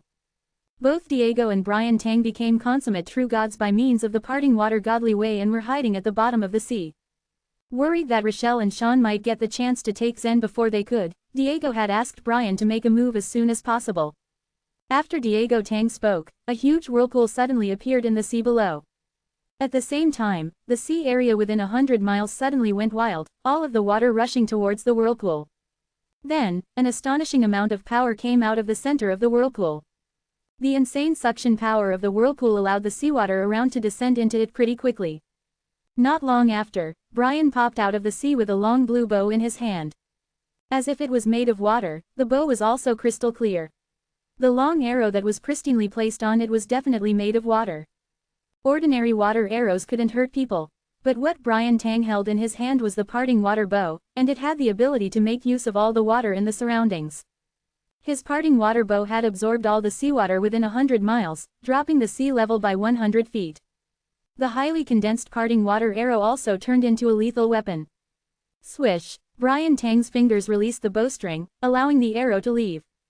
The parting water arrow that was extremely condensed at that time flew straight towards Zen at a high speed. 3 consummate true gods from the Tang clan had meddled into that battle. Even Rochelle didn't expect such a thing to happen. Seeing the powerful arrow shooting in Zen's direction, she slightly narrowed her eyes. A bad feeling emerged in her heart as her expression also began to change. Be careful, that guy isn't weak. In fact, both Rochelle and Sean didn't intend on taking credit for the Tang clan's hard work. The 2 of them had followed Zen all the way without attacking him because they weren't so sure if they could actually beat him. They planned to take action after meeting the other consummate true gods. However, they never expected that Walton would recklessly lurk out there along with 2 other consummate true gods and just attack Zen. Boom! The parting water arrow had broken through the water nets and was already heading straight for Zen. Zen's gaze turned cold as he remained stuck in the water nets. With no intention of avoiding the attack, Zen had a small black snake appearing on the palm of his right hand. Puff! The parting water arrow hit Zen and actually pierced through his body. The arrow hit him. He's either going to die or turn into a cripple this time. Brian and Diego Tang beamed with excitement. They thought it wouldn't be an easy mission as most of the warriors from powerful clans on the floating islands had been sent out to make a move. It was beyond their expectation that they would succeed during their first attack. However, their excitement only lasted for 6 seconds. They noticed that Zen's figure had ominously flashed and the wound pierced by the parting water arrow had disappeared. Within just 9 seconds, Zen had used the Jade Seal to erase the wound. The arrow that Brian Tang had released destroyed the water nets which freed Zen. Crack! Zen flapped the thunder wings on his back, and then he turned into a thick thunderbolt that struck down from the sky. The shadow-bearing sword in Zen's hand pressed against Brian Tang's abdomen. He looked at Zen with unexpressive eyes and couldn't help but tremble. At that moment, an indescribable feeling arose in Brian Tang's mind. He felt that the person in front of him was not a living being or object, but a presence of nothingness. While Brian was dazed by that feeling, Zen raised and swung his shadow-bearing sword. Immediately, he cut Brian Tang's cinnabar field and internal organs into pieces with the sword. At last, the soul that hid in Brian's mind was also chopped into pieces. Swish! As the shadow-bearing sword cut through Brian Tang, a sword radiance of several thousand feet long came out from his back which caused a huge wave. Then, it flew towards Diego Tang who stood from a distance. Chapter 2271, Encirclement. It was true that Zen was strong, but Diego didn't expect that he'd not be hurt by the arrow at all. To make matters even worse, Zen had used that same arrow to escape from his water net and killed Brian with his sword as well. How was that possible? In panic, Diego pushed off the ground with his legs and quickly slid backwards on the sea. Although he moved backward at an extremely fast speed, Zen followed him behind more quickly. Before the sword radiance that Zen had unleashed caught up to Diego, Zen had transformed into a streak of lightning and ran towards him. Water Vortex Array! Diego uttered the command as he retreated and frantically waved his arms. In turn, dozens of waterspouts rose from the sea and rushed towards Zen. Crack, crack, crack! Despite the harsh water out to whip at Zen, he didn't even blink. He simply continued to wield his shadow-bearing sword. The waterspouts that attacked him did not stand against the shadow-bearing sword at all. The sword sliced through them and they quickly fell apart one after the other. Puff! After he was done with the waterspouts, he quickly approached Diego and thrust his sword through his chest. Then, he swung his long sword and pulled Diego towards his back. At that moment, the sword radiance that he had previously released took over with a loud roar. When Diego saw that the sword radiance was about to kill him, he gritted his teeth and a strange force flew out from his elixir field. Splash! His body suddenly turned into a transparent and shapeless thing, until it fully became a mass of water that flowed into the sea alongside the shadow-bearing sword. It was the shapeless water, the consummate level Theurgy of the parting water godly way. This Theurgy could instantly dissolve the body and merge it with water. If given enough time, one could even use this Theurgy to control the sea, summon the storms, and churn the waves. Now, Diego had used it to run away out of desperation. After all, this particular world had been sealed off, so he couldn't use the grand teleportation technique either. They had blocked Zen's way, and also their own, but what they didn't know was that they would face such a powerful monster. On the other hand, Zen was slightly surprised. He sneered and bent lightly, placing his palm on the surface of the seawater. The elementary fire godly way. Boom! A raging fireball exploded under the sea and enveloped the waters around Zen. In the blink of an eye, the fireball had cleared out the whole body of water. Even Diego, who had resorted to using the shapeless water, had also evaporated. As for Zen, he had freed himself from the water net, killed Brian, and made Diego evaporate, all of which took him about 6 seconds. His speed was otherworldly fast that people couldn't even react. Walton, who stood and watched on top of the mountain, was utterly dumbfounded by what he saw. Brian and Diego certainly weren't weak, but Zen had killed them so quickly. Walton really found it hard to accept what had just happened. Gurgle. As soon as Zen had evaporated the water in a 10-mile radius, the sea from other areas surged continuously and filled the vacuum area under his feet. If you want death, just follow me. I don't mind taking your lives, Zen said coldly. Rochelle, Sean, and Walton froze with terror as they heard what he said. Of course, Rochelle wasn't stupid and had been very cautious all this time. She never chose to fight Zen head-on. At that point, however, she clearly realized that Zen's strength was way beyond her expectations. The man whom they had oppressed before had become invincible. Crack! Just then, Zen turned into a flash of lightning once again and flew forward. With gritted teeth, Rochelle hissed, "Tell the other consummate true gods who are on the way here not to act rashly. Let's continue to follow Zen." After that, she and Sean turned into blood-red lights once more and trailed Zen. The thing was, it wasn't easy for Zen to defeat Rochelle since she was much stronger than Diego and Brian. "Zen, I will kill you today," Walton roared to the sea surface. His eyes cast a determined glance at the direction the three had gone. Then, he carried the huge sword shield and followed them in a fit of rage. Meanwhile, puffs of air escaped quickly from Zen's lips as he galloped along the coastline between the two regions. He didn't anticipate that the coastline was too long. As he traversed through the coast, he saw two black dots in the distance. Two more consummate true gods. Indeed, there were two gray-haired old men from the Leng clan. Unlike Diego and Brian, they didn't attack immediately and instead, kept a certain distance when they saw Zen. Soon enough, more and more consummate true gods appeared. They were from the Qin clan, the Zhao clan and the Leng clan. Truth be told, they were all shocked at the very start of their encounter with Zen. At the same time, they wondered why Sean sent a message to them with his life vitality to warn them not to make a move first. That had made them even more curious. Although Zen had reached the consummation of true god realm, he didn't look so terrifying. Still, the consummate true gods didn't do anything, just like Sean had said. They simply surrounded Zen, one after another. On the contrary, Zen just watched them with cold eyes as he flew forward. In the Snake Spirit region, Rocher had reached the Divine City located at the very edge through the transmission array. After he had left the Divine City with two consummate true gods from the Dongfang clan, he began to use the grand teleportation technique. As of the moment, all the consummate true gods headed towards the sea vessel region. Of course, Rocher couldn't fall behind. When Rocher arrived at the boundary of the Snake Spirit region, he saw the mountains were on the left and the sea waves were on the right. Those two formed the boundary between the Square Sky region and the Sea Vessel region. Both the spaces of the Sea Vessel region and the Square Sky region have been sealed. Thus, we can't use the grand teleportation technique once we enter. If we go along this coastline, we should be able to block our target in the Sea Vessel region, he said. I have an idea. Can we also ambush the target in the Snake Spirit region? A consummate true god from the Dongfang clan asked. Rocher shook his head and said, after entering the Snake Spirit region, our target can run away using the grand teleportation technique, as long as he has reached the consummation of true god realm. If I'm not mistaken, he's indeed a consummate true god. If the target was not a consummate true god, Rochelle and Sean, who had sent the message, would have killed him already. They clearly wouldn't hold off until now. Yet, Rocher was still a bit confused. If the target was just a consummate true god, then it shouldn't be too difficult for Rochelle and Sean to deal with him with their power. Why did they delay it till now? At that moment, three spatial fluctuations suddenly appeared in front of Rocher, and it wasn't long before three more consummate true gods came. A frown tugged at Rocher's lips at the sight of the group's leader. It was Troy. The two of them hadn't been on the best terms for a long time. They looked at each other. Troy snorted coldly and took his people to enter the Sea Vessel region without a word. Chapter 2272, Attack.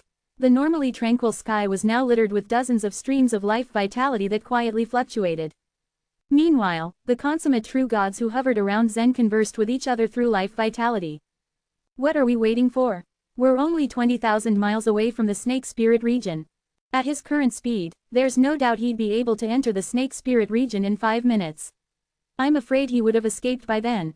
What are you worried about, Rochelle? There are so many of us fighting together. Even a demi-holy being cannot defeat us. Now, these consummate true gods were really confused. It was true that Zen might have a certain reputation, but he had just stepped into the consummation of true god realm. Thus, why did both Rochelle and Sean ask them to surround Zen and be on standby? Why were they worried if their opponent was a new consummate true god? Generally speaking, the consummate true gods from the alliance of the powerful clans on the floating islands regarded Troy as their leader. If Troy wasn't present, they listened to Rochelle's command. They had always done so when they explored the Forbidden Lands over the past years. Currently, however, those consummate true gods began to doubt Rochelle's strategy. Do you want me to say it again? Rochelle said icily, her lips pressed into a thin line as she said, Diego and Brian joined forces to fight Zen, but the brat had killed them in the first round. If you want to die, then I won't stop you. Some of the consummate true gods did not know that, and their mouths dropped at her words. They glanced at Zen again, and subconsciously acted more cautiously. Of course, Diego and Brian certainly weren't weak among their peers. Moreover, most of the other consummate true gods present weren't even confident enough to win against them. If so, how did Zen kill them so easily in one round? They wouldn't have believed it if Rochelle hadn't personally said it. Compared to the other consummate true gods, Rochelle was more eager to kill Zen, and she knew him better. And it was precisely because of that reason that she could restrain herself from doing so. She had once missed the chance to kill him before and it made her depressed, but this time, she wanted to make sure that she would succeed. But we can't just watch him escape, right? One consummate true god said with dissatisfaction. Troy has entered the sea vessel region. Let's wait for him to decide, Rochelle answered coldly. It was known that the holy beings from the alliance of the powerful clans on the floating islands considered Nicholas as the absolute ruler. For the consummate true gods, Troy played a similar role. Rochelle, who wasn't fully assured that she could defeat Zen, pinned all her hopes on Troy. The slight fluctuations of life vitality that surrounded Zen continued to exchange information. Even though Zen couldn't know the content of their conversations, his lips tugged into a slight sneer. Maybe these guys are discussing how to deal with me, he thought. Right now, he had no other choice but to fight for his life. It was also Emily's fault as she showed off her abilities and insisted on creating a space channel from the top of the divine land. Had she picked a different place, then he wouldn't have encountered so much trouble. Just as he slipped further into his thoughts, his eyes lit up when he saw a tinge of light green appear in the distance. The seemingly endless coastline now came to an end. There's the junction of the three regions. The square sky region and the sea vessel region have been sealed. Maybe there's a way out in the third region, he exclaimed. With that, the wings on his back immediately flapped and his speed increased some more. Just as he had sped up, several small black dots suddenly appeared in front of him. The small black dots traveled towards him at an extremely fast pace. Several more consummate true gods. It wasn't long before he saw the face of the man who was at their helm, and he quickly frowned. Troy. In turn, Troy just smirked and said, "Back then, I had given you a chance to stay alive a bit longer. I didn't expect that you would step into the consummation of true god realm from a low-rank true god in just 10 years. You must have had many lucky chances during those years. You are indeed a very fortunate person. But do you think you still have any luck to escape from me this time?" There was still a distance of a few hundred miles between the two of them, but Zen already heard Troy's deep voice clearly. His iron hand glinted in the light with a silver sheen, then streams of a strange kind of power circled around it. "You can try to know if I still have luck," Zen said faintly. Then, he moved like a lightning bolt. He was careful to maintain his immensely fast speed as he planned to force himself through. Just as he was done speaking, his gaze fell on the people behind Troy. His heart pounded. There in the group was Rocher. Behind Troy, Rocher was also very confused. He never expected that all this time, these consummate true gods of the alliance of the powerful clans had been all out just to capture Zen. Back then, after he had entered the floating island, he had also secretly investigated the whereabouts of the other godly geniuses. There were no news about the other godly geniuses except for Zen, who had gotten quite a reputation on the floating islands. His stories could be heard everywhere. When he only had the cultivation of a proving godly warrior, he had winning streaks in the battles against warriors of higher levels. Then, he had kidnapped several consummate true gods in the time-sea forbidden land, and finally escaped with the demi-holy being of the Han clan. The rumors about Zen also made him speechless. Those rumors, however, had ceased 10 years ago. Ever since then, he had gotten nothing else about Zen. Therefore, he had been a little worried. Could it be that Zen had already died somewhere? Now they were here, he had never thought that he would meet Zen in such a situation. Zen was the target they wanted to arrest. Worry flooded his face. How would Zen escape under such a predicament? Furthermore, he couldn't help Zen with everyone watching. After all, he had worked so hard to enter the Dongfang clan, and through the years of his management, he had also gained Nicholas's trust. He had a more important task to complete. When he saw that Zen was getting increasingly closer to Troy, he felt even more conflicted. Yet, his face looked as calm as water. No one could even notice that something bothered him. While Rochelle also got closer to Zen, streams of violent aura spread from the blood-red short swords in her hands, and half of the sky was painted a bright, bloody crimson. As for Sean, a sharp sword light appeared in his hand, which constantly swallowed and spat around the tip of his sword. Walton looked absolutely murderous as his body unleashed a powerful aura, the sword shield hoisted on his shoulder. All the consummate true gods who surrounded Zen secretly gathered their momentum and waited. Attack, Troy ordered. Ribbons of highly powerful forces of godly ways suddenly erupted. Divine five elements body, wind ruin, sky bury. Every single one of the consummate true gods executed the godly ways they had comprehended to their fullest extent. Any theurgy at the consummation level could have the power to destroy the heaven and earth when it was performed alone. What more if 20 or so consummate true gods exhibited their theurgies, all at the same time? Rumble. In a split second, all the theurgies rushed simultaneously towards Zen. The effect of the combined theurgies formed a blinding, massive energy flow that covered an expanse of 100,000 feet around Zen's whole body. All the creatures within the 100,000-foot radius, even those with the cultivation of demi-holy beings, would barely survive. The shockwave from the energy flow alone had drained the seawater within an area of 10,000 miles. In the square sky region, the mountains that stretched thousands of miles had been shaking violently. Chapter 2273, Taking the Opportunity to Absorb. When he saw the tremendous energy currents rushing towards him, Zen was suddenly struck with an idea. These currents contained the internal momentum of the consummate stage. Zen had planned to visit all the godly way tablets, but apparently, he couldn't do it any time soon. Every theurgy at the consummate level was powerful and couldn't be underestimated since it might play an important role in the future. There was no way he was going to pass up this opportunity. Buzz. 2 golden rings appeared at the edge of his pupils. Over 20 light dots on the infinity ruler in his mind were also instantly ignited. The consummate level theurgy of the 5 elements godly way. The consummate level theurgy of the spiritual wind godly way. The consummate level theurgy of the earth godly way. The consummate level theurgy of the murdering godly way. The extremely consummate internal momentum formed marks on the godly tile in Zen's inner world through the infinity ruler. I don't have enough time. He absorbed the godly ways at a fast rate, but he had only gone through half before the energy currents surrounded him. Divine 5 elements body. Zen employed the theurgy belonging to the 5 elements godly way at the consummate level. The magnetic sacred mountain he had discovered in the lower world also gathered the power of the 5 elements, which made it really solid. The divine 5 elements body mixed the indestructible metal godly way, the earth godly way, the parting water godly way, the elementary fire godly way and the cyan wood godly way all together. However, this combination was not like the one in the magnetic sacred mountain. Instead, it was a theurgy produced through the comprehension of the 5 elements godly way. 5 colors burst forth on his skin, making his body extremely strong. Crack. Zen let the energy currents wash over him and he readily absorbed the internal momentum inside them. The huge mass of energy currents shrank as Zen absorbed them, which made some of the consummate true gods smile.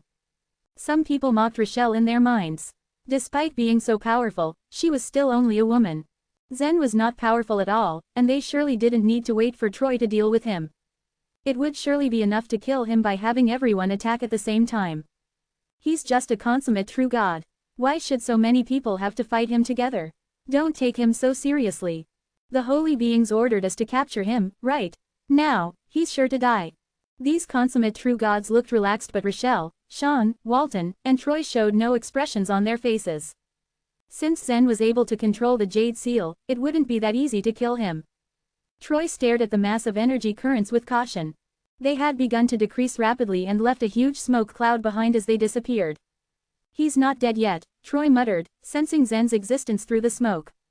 By using the Jade Seal, he's able to erase time just for a tiny bit. During those few seconds, he's basically immortal. Not even a holy being would be able to do anything against him. However, what will he do after that? Would he still be able to dodge? Troy did not attack Zen with the others earlier. He was cunning and waited for the right time to do so. Indestructible metal hand. Whoosh, whoosh, whoosh. The iron hand rapidly swelled.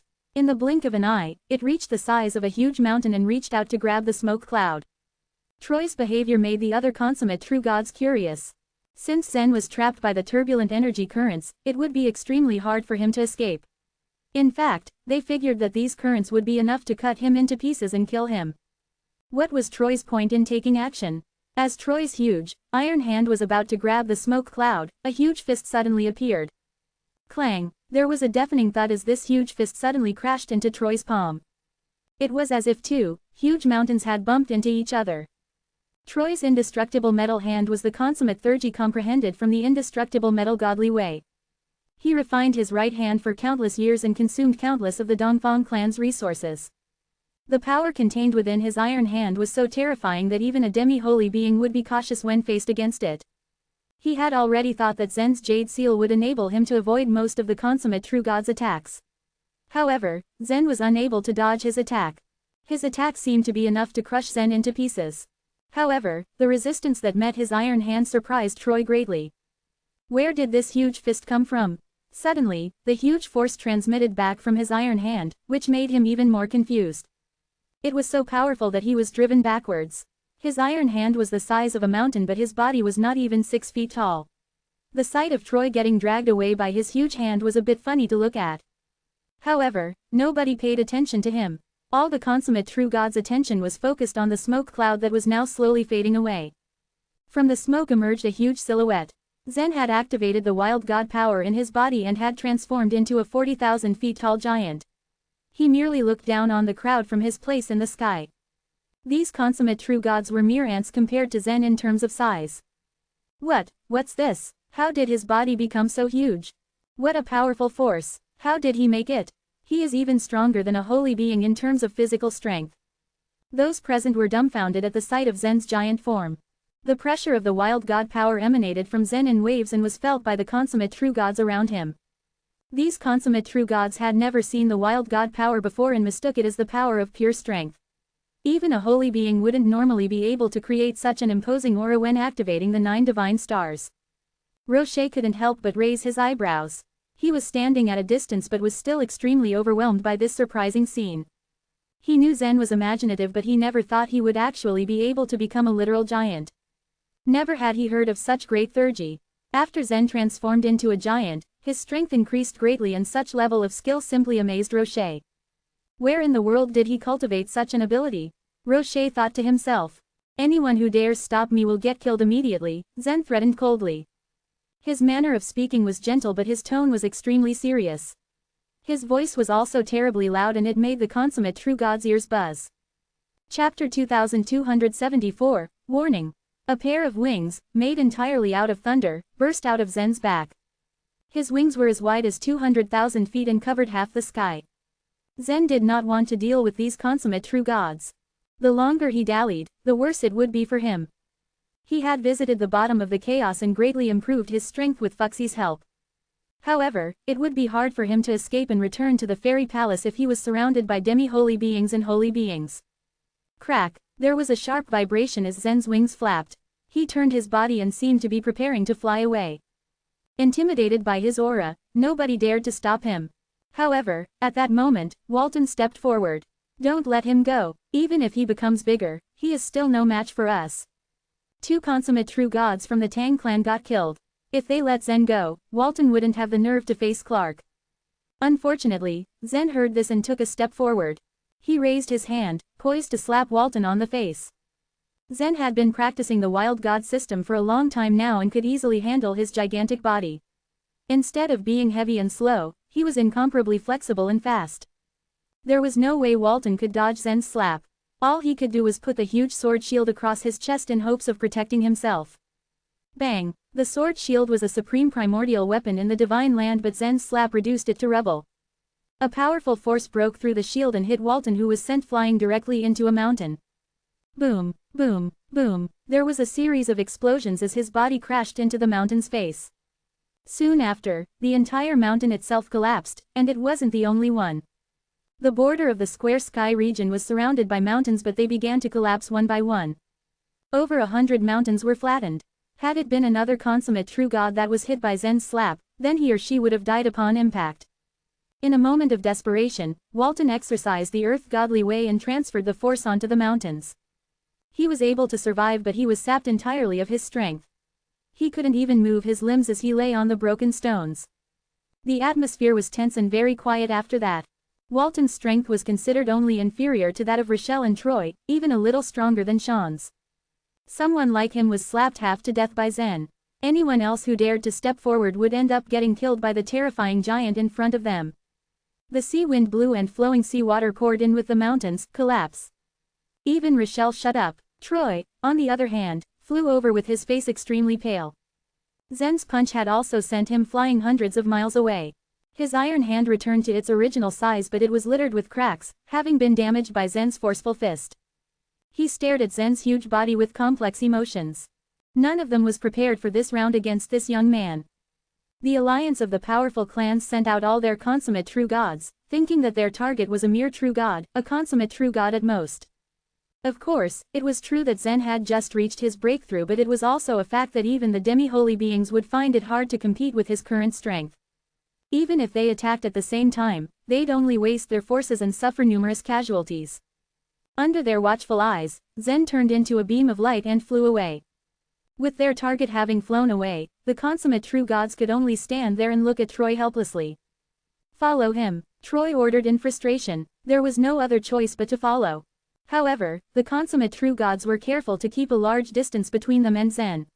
If Zen changed his mind and decided to turn around, they'd hopefully still have the chance to escape. They knew they couldn't defeat Zen, so they would do the next best thing and run away. Thus, a group of consummate true gods hung behind Zen and looked as if they were escorting him rather than pursuing him. Zen shot Roche a glance as he passed him by before sending a secret message. "Roche." Roche heard and immediately floated up front.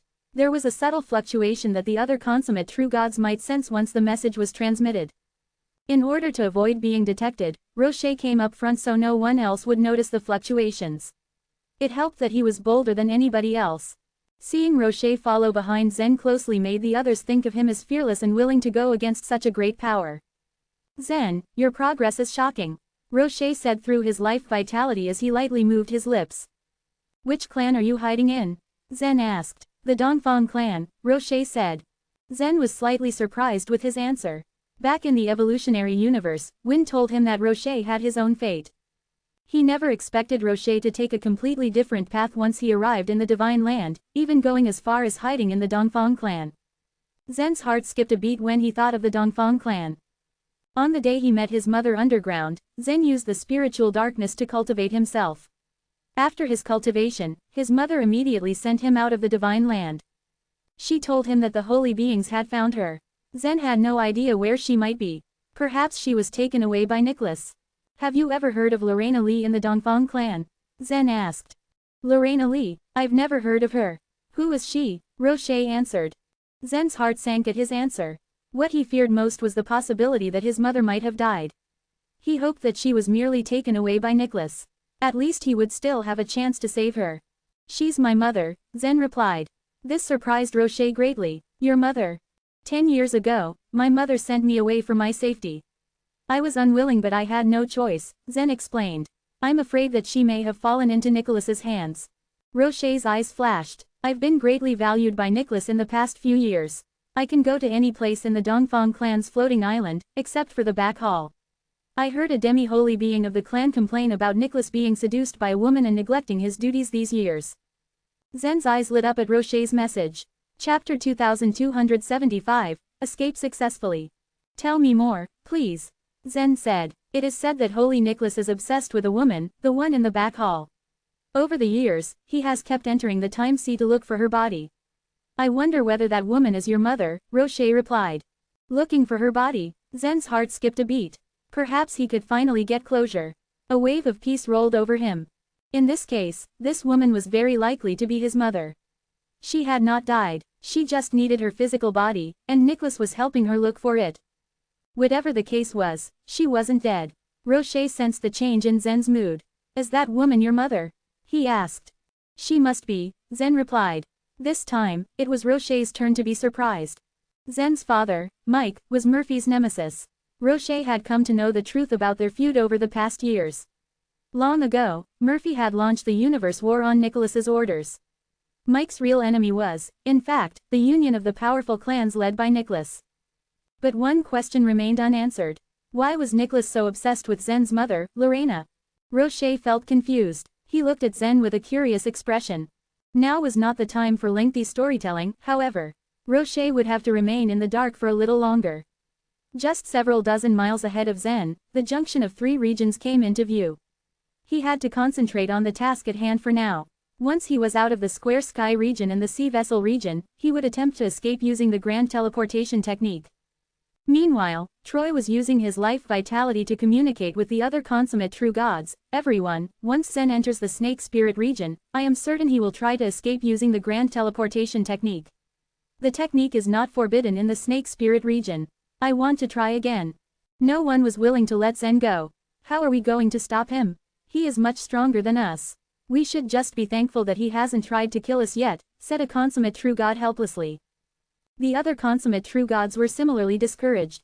It was a severe blow to these consummate true gods that, despite coming from the powerful clans on the floating islands, a single man had the power to intimidate them. And yet, they cowered in fear at the sight of his unimaginably tall body. Troy, the most confident of the group, just smirked. Is he really so much stronger than us? He is huge, I'll give you that, but size isn't everything. If the space here were not sealed, would you still be afraid of him? He asked slyly. Upon hearing this, the eyes of the consummate true gods lit up a little. That's right, he's very strong physically, but this strength is a crutch. He relies on it completely, and without it he would be very easy to defeat. If it were not for the sealed space, he would never have touched me. Remember, he is just a consummate true god. He is not a demi-holy being. The higher the cultivation level was, the lower the contribution of one's physical strength would be. The holy beings would usually prefer to display and show off their thurgies. Brute strength was rarely used in a fight. The key reason was that it was difficult to pour power into the opponent's body. Without doubt, Zen's wild god body was powerful, but once he entered the snake spirit region, the threat would be greatly reduced. They wouldn't be so foolish to stand there and let Zen smash them to bits. Moreover, the consummate true gods would display the grand teleportation technique over and over again. Zen would definitely not be a match for them. But Zen will also use the grand teleportation technique after entering the snake spirit region. It won't be easy to keep him here, Rochelle said. Well, that is why I have brought the topsoil bell here, said Troy with a smile. The mention of the topsoil bell wiped all the desolation clear from the consummate true god's eyes. They looked excited. The topsoil bell was a space treasure, one of its kind in the entire divine land. As its name suggested, this bell was made out of topsoil, specifically, the topsoil at the foot of the Space Godly Way tablet. This topsoil had accumulated there for countless years and had acquired its own intelligence under the influence of internal momentum. Therefore, the space treasure made out of it was extraordinary. After the topsoil had been excavated, the Space Godly Way tablet had been left hanging in the air. And thus, the topsoil became extinct, and a second bell of its kind could never be made again. If they used the topsoil bell to envelop Zen, he wouldn't be able to use the grand teleportation technique. No matter how powerful he was, he would be exposed and vulnerable as a single lamb amidst a pack of wolves. The bell changed everything, and this boosted the morale of the previously defeated and hopeless consummate true gods. Yet, unbeknownst to them, Rocher had overheard their communications using the life vitality and had alerted Zen to their plans. If they use the topsoil bell, they will violate the space law and suffer a severe punishment from the ruling slate, so Troy will use it after entering the snake spirit region, Rocher whispered. I got it. Zen smiled coldly. Now, the snake spirit region was only one step away, so he wouldn't be silly to wait for Troy to use the topsoil bell. Then he said to Rocher, if you can find other godly geniuses, invite them to visit me at the fairy palace in the Swirl Forest. Rocher, see you later. As soon as he finished speaking, Zen turned around. Without further ado, Zen's enormous hand, with a width of more than 1,000 feet, hurtled towards Troy's face. Troy, in the meantime, was busy, desperately trying to figure out the optimal time to summon the topsoil bell. The other consummate true gods were also poised, ready to act on his command. They had decided that once Zen's space was blocked by the topsoil bell, they would attack him. None of them had imagined that Zen would move against Troy right then. Who? As Troy saw Zen's enormous hand moving towards him, his expression changed to one of horror and bewilderment. He had just used nearly all of his strength to fight Zen, and his tank was nearly empty. His iron hand was on the verge of shattering. If he let Zen's hand hit him, the consequences could be fatal for him. He did not even have the advantage of the Earth Godly Way because he did not cultivate it like Walton did. He couldn't transfer the power he bore to the ground. Whoosh! Gritting his teeth, Troy ducked. Zen's huge palm missed the top of his head by a hair's breadth. The wind in the wake of the giant hand gushed over him, searing his scalp. After Troy had dodged his slap, the enormous thunder wings on Zen's back flashed with light. Crack! It was too late. Zen had already stepped into the snake spirit region. As he turned to smile triumphantly at everyone, his entire body began to shrink. He had made sure to do it right this time. He employed the grand teleportation technique at the same time as his body shrank, not wasting a second. A space channel formed, and he disappeared in a flash. "What are you doing? Go after him, now!" yelled one of the consummate true gods, pointing and shaking his hand wildly at the spot where Zen had stood a second ago. "He is nothing but a consummate true god. You know he can't get far using the grand teleportation alone," shouted another. "There's still a chance to catch him." As soon as the shock wore off and they had come to their senses, the consummate true gods moved into the snake spirit region and began to display the grand teleportation technique themselves. Their efforts, however, were in vain. Even though what they said was technically true, Zen was smart. When displaying the grand teleportation technique, he had held the mountain token in his hand. Thus, the moment he exited the space channel, he activated the mountain token, and it immediately created another space channel to the fairy palace. Without hesitating for even a fraction of a second, Zen dived headfirst into the space channel. Chapter 2276, Sneaking into the Divine Land. The consummate true gods in the snake spirit region simultaneously used the grand teleportation technique and spread out their soul power, trying to find Zen. But Zen was nowhere to be found. The consummate true gods searched for him for quite a while before gathering together again. Troy was standing in the crowd, his face darkening with every passing second. He hadn't expected Zen to force him away at the last moment, leaving him no opportunity to attack him. He looked doubtful. Everything was happening in a strange manner, as if Zen had known beforehand that he was going to use his topsoil bell. Had someone among them revealed this to Zen? Troy's gaze shifted to Lowell at this thought. He had always been skeptical about Lowell's background and had even questioned Iris publicly. But Iris was loyal to her husband and refused to tell Troy anything. He still believed that if anyone were to betray them, it would most likely be Lowell. In the fairy palace, Saul, Harold, Hallett, and the others gathered in the square. "Are you ready now?" Augustus asked as he stared at the center of the square where Lavender stood, carrying a long spear. Her charming face looked nervous as she nodded. Hallett snapped his fingers and the enchanted barrier that had protected the fairy palace suddenly disappeared, as if it had only been an illusion all along. The moment the enchanted barrier disappeared, Lavender would enter the divine land. The fairy palace wasn't exactly small, but it had been a stretch, having had to move around only within the confines of the palace throughout all these years. Fortunately, after years of cultivation, Lavender had finally grasped a godly way and become a low-rank true god. Grasping a godly way was probably not too difficult, but escaping the punishment of the ruling slate was in no way an easy task. To help her, Harold had gone to the Everest Spirit Mountain before, and had sneaked into the evolutionary universe through the passageway there. This had been risky for Harold, for if the holy beings had discovered his movements, he would have fallen into great trouble. However, during the past 10 years that Zen had been absent, his wives had become more and more worried about him. They had constantly begged for Harold's help, and he had had no other choice but to help them. Harold obtained the golden blood from Wynn after sneaking into the evolutionary universe. Harold wanted to invite Wynn to return to the Divine Land since he had originally been a member of the Divine Land. But Wynn refused. In his current state, Wynn knew that he couldn't be of any help even if he returned to the Divine Land. He was more inclined to stay in the evolutionary universe and stand guard there. Harold brought the golden blood to the fairy palace and a new hope to Lavender, Letitia, and Aura. Before that, they couldn't have entered the Divine Land by normal means even if they had become true gods and thus become ordinary creatures to avoid being turned into life vitality. They were still regarded as invaders and would eventually be punished by the ruling slate. But the whole situation changed, now that the golden blood had come into the picture. This made the three women cultivate with a renewed diligence. Lavender's strength had originally been far greater than Letitia's. But Letitia, who had been cultivating day and night in the training tower, quickly caught up with her and they reached the true god realm at almost the same time. Harold had removed the enchanted barrier today in order to help them sneak into the Divine Land. Once the enchanted barrier was removed, light began to flash on the ruling slate in the time sea. A blue lightning simultaneously streaked across the sky above the fairy palace, followed by a huge black print of a palm.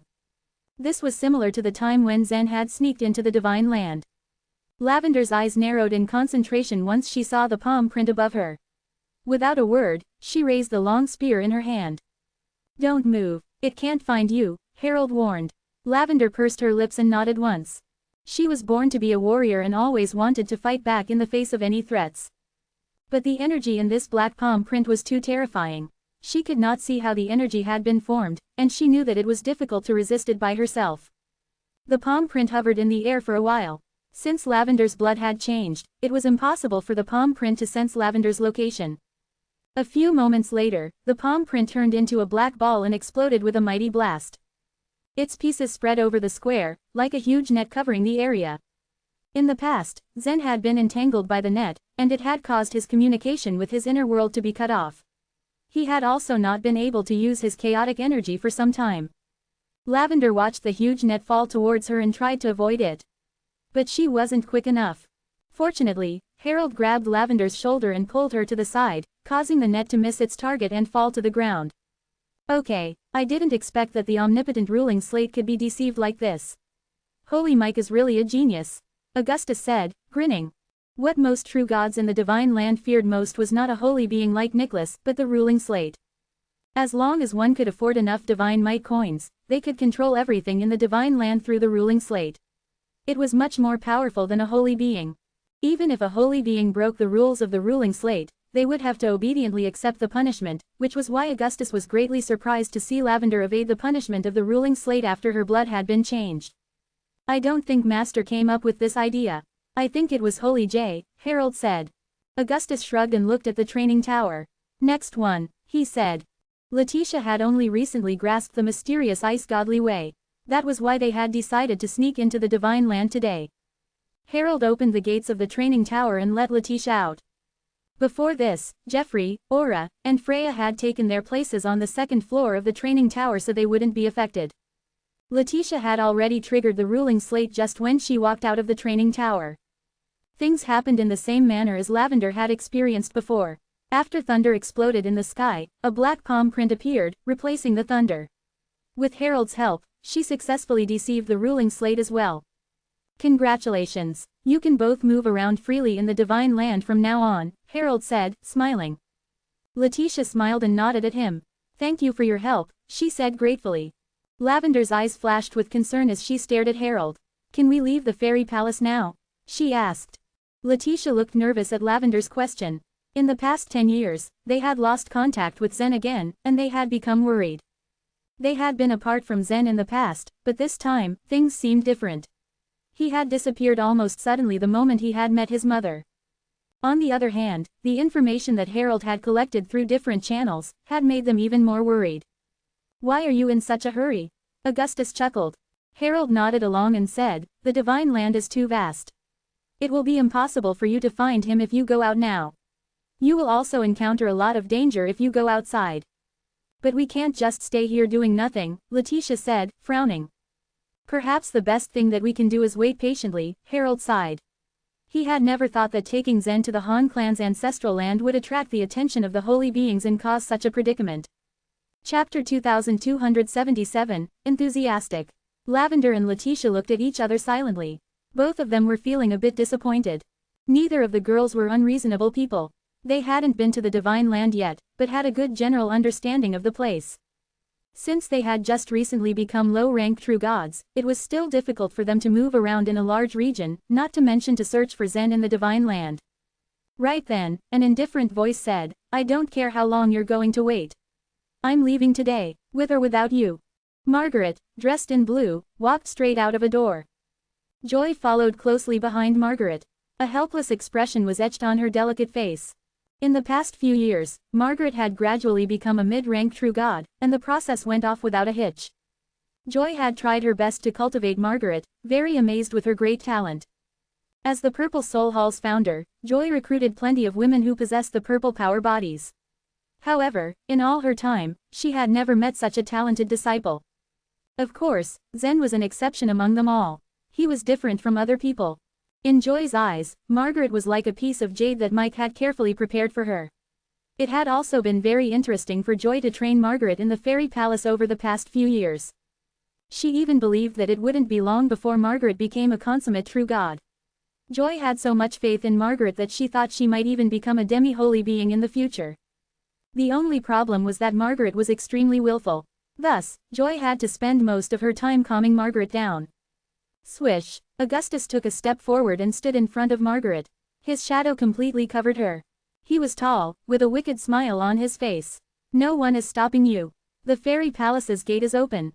You can go anywhere you want. Margaret looked up at Augustus and met his glare, her eyes fuming with rage. After having stayed in the fairy palace for a short period of time, she began to regret it. She was always clamoring to leave to find Zen. It only happened once in the past that Augustus really allowed her to leave the fairy palace. Despite that, she still couldn't find her way out of the large swirl forest. The huge trees, tall grasses, streams, and rivers seemed to have grown their own feet. They changed positions at any given moment. From time to time, fierce giant apes would pass by, which scared Margaret to death. Never had she expected that after running away, she would once again find herself at the gate of the fairy palace. Augustus had personally turned the place into a huge maze. He could change any route or path he desired, so how could Margaret ever possibly escape? Puff! The purple internal momentum dispersed outward from Margaret's body. Whiz! The four swords had besieged Augustus out of nowhere. Annoyed, Margaret employed the God's killing sword array and the Buddha Emperor's sword came slashing at Augustus's head at once. If a mid-rank true god was surrounded by the God's killing sword array, it would be difficult for them to escape. Even top-rank true gods would be in a dangerous position. However, Augustus was a top consummate true god and he equally controlled the swirl forest. Therefore, it was safe to say that Margaret was no match for him.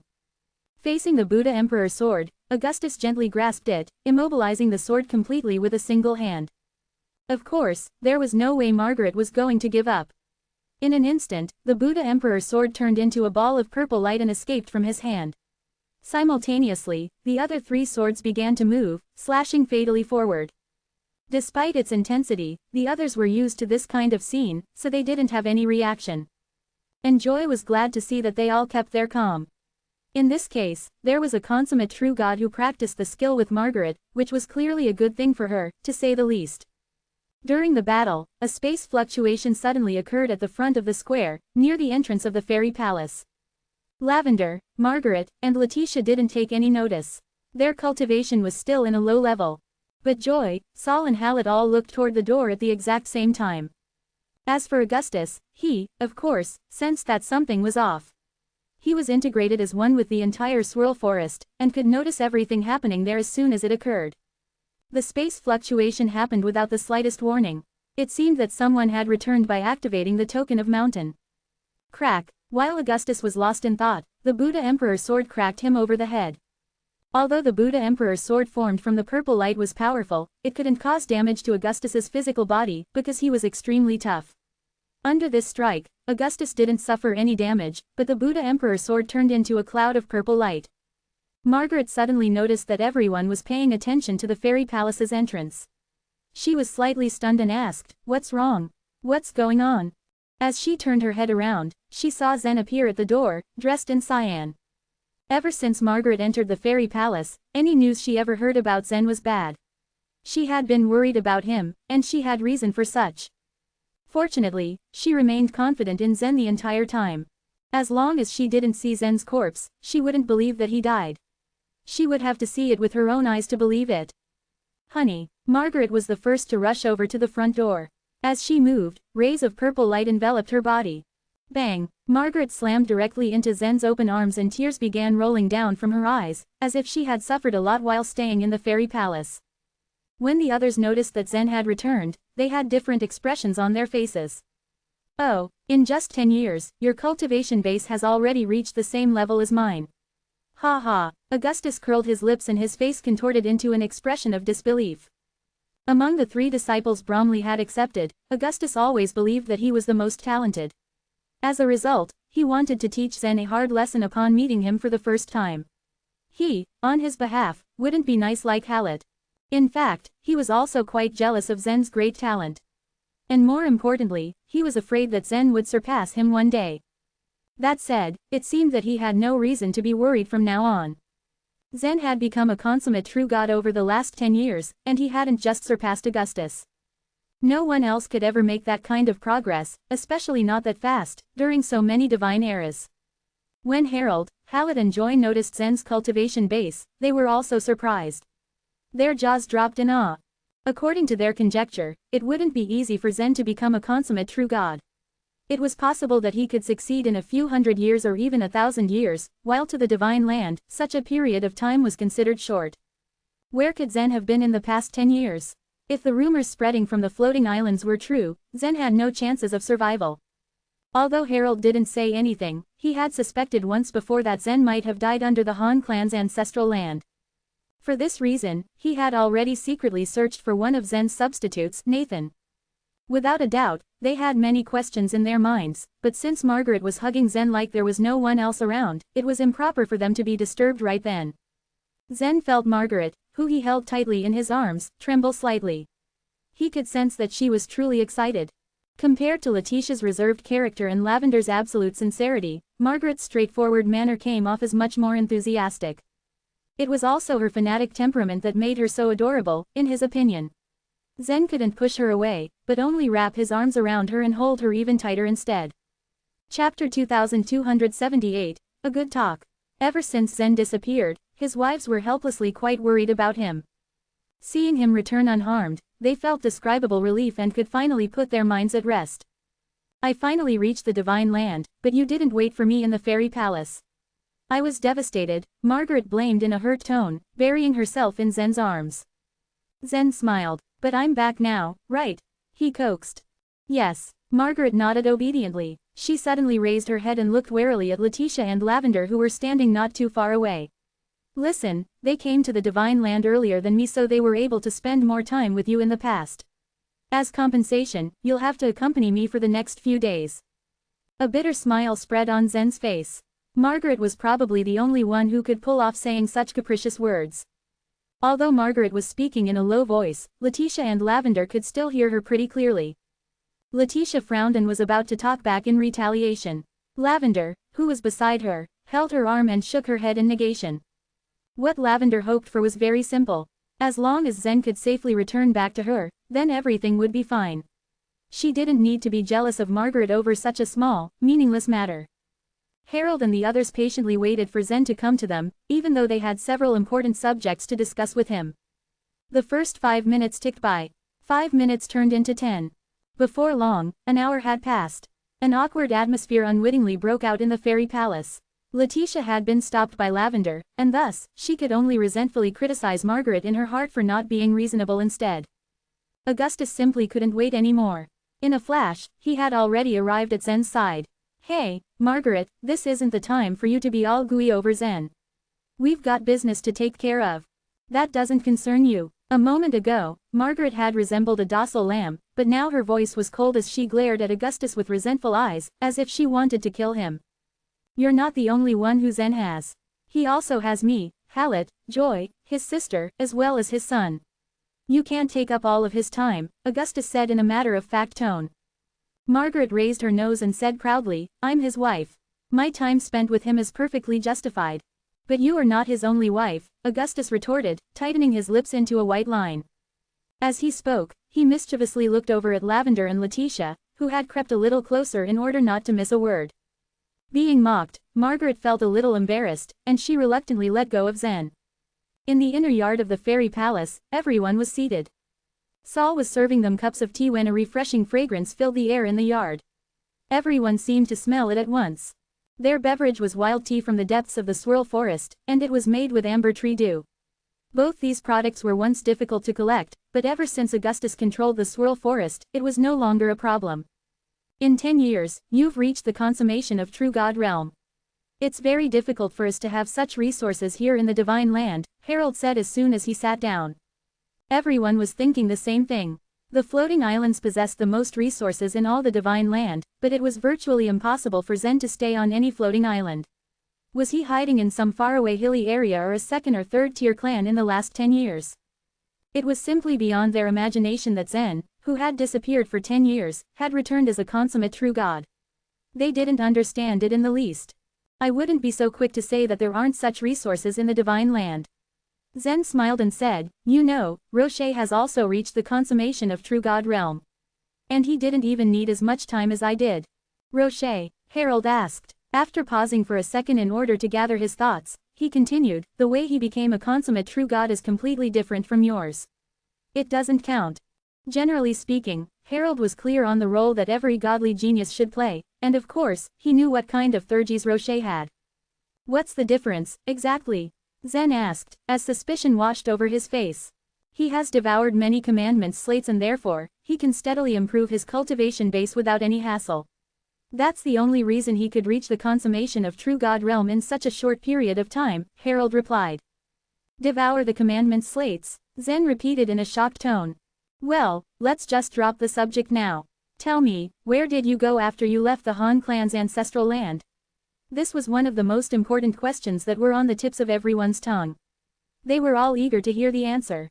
Zen paused for a suspenseful moment before saying, I left the divine land. What do you mean you left the divine land? Are you saying you went to the chaos? Augustus' voice climbed a notch higher all of a sudden. He stood up from his chair as he spoke anxiously. Even if he had controlled the Swirl Forest, and Harold the Everest Spirit Mountain, they didn't have the qualifications to leave the divine land. The chaotic energy would slowly erode their bodies until they were completely corroded. This was something that they couldn't resist, nor could they avoid it. Only the strong warriors at the other shore realm or holy beings had the qualifications to roam through the chaos. Zen couldn't possibly have managed to do so. Sit down, Augustus. Hallett gave Augustus a ferocious glare as he ordered him around, and Augustus obeyed at once. However, Harold wasn't quite so surprised. He knew that Zen had a special body and wasn't afraid of chaotic energy erosion, so he continued to question him. Was it your mother who sent you out? Yes, Zen nodded in reply. Then, I fell all the way to the bottom of the chaos. It's been said that just outside the divine land, there's a mass of chaotic energy.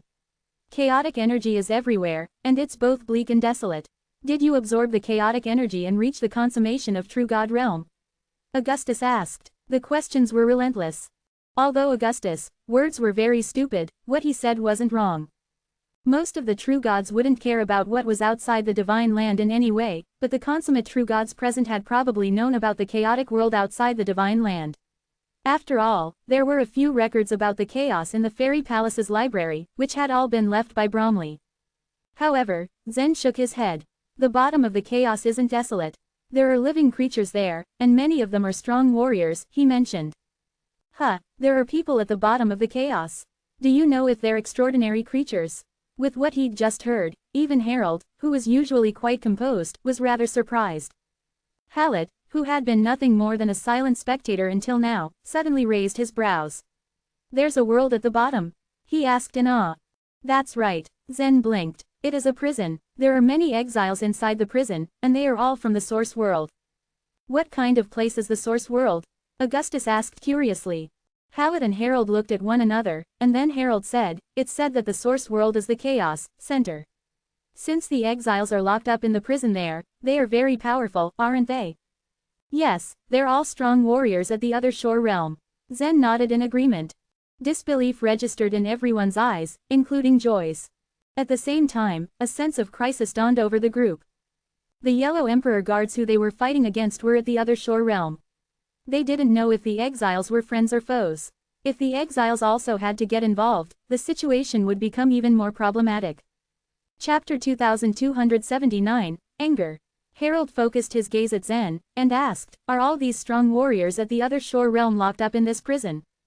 Zen nodded and responded, but soon, we broke the shackles of the prison so that they could leave. They have left. Hallett on the side couldn't stay calm as he asked, will they enter the divine land? There was a pause for a few moments. Harold broke the silence and continued, the key is the standpoint of these strong warriors at the other shore realm.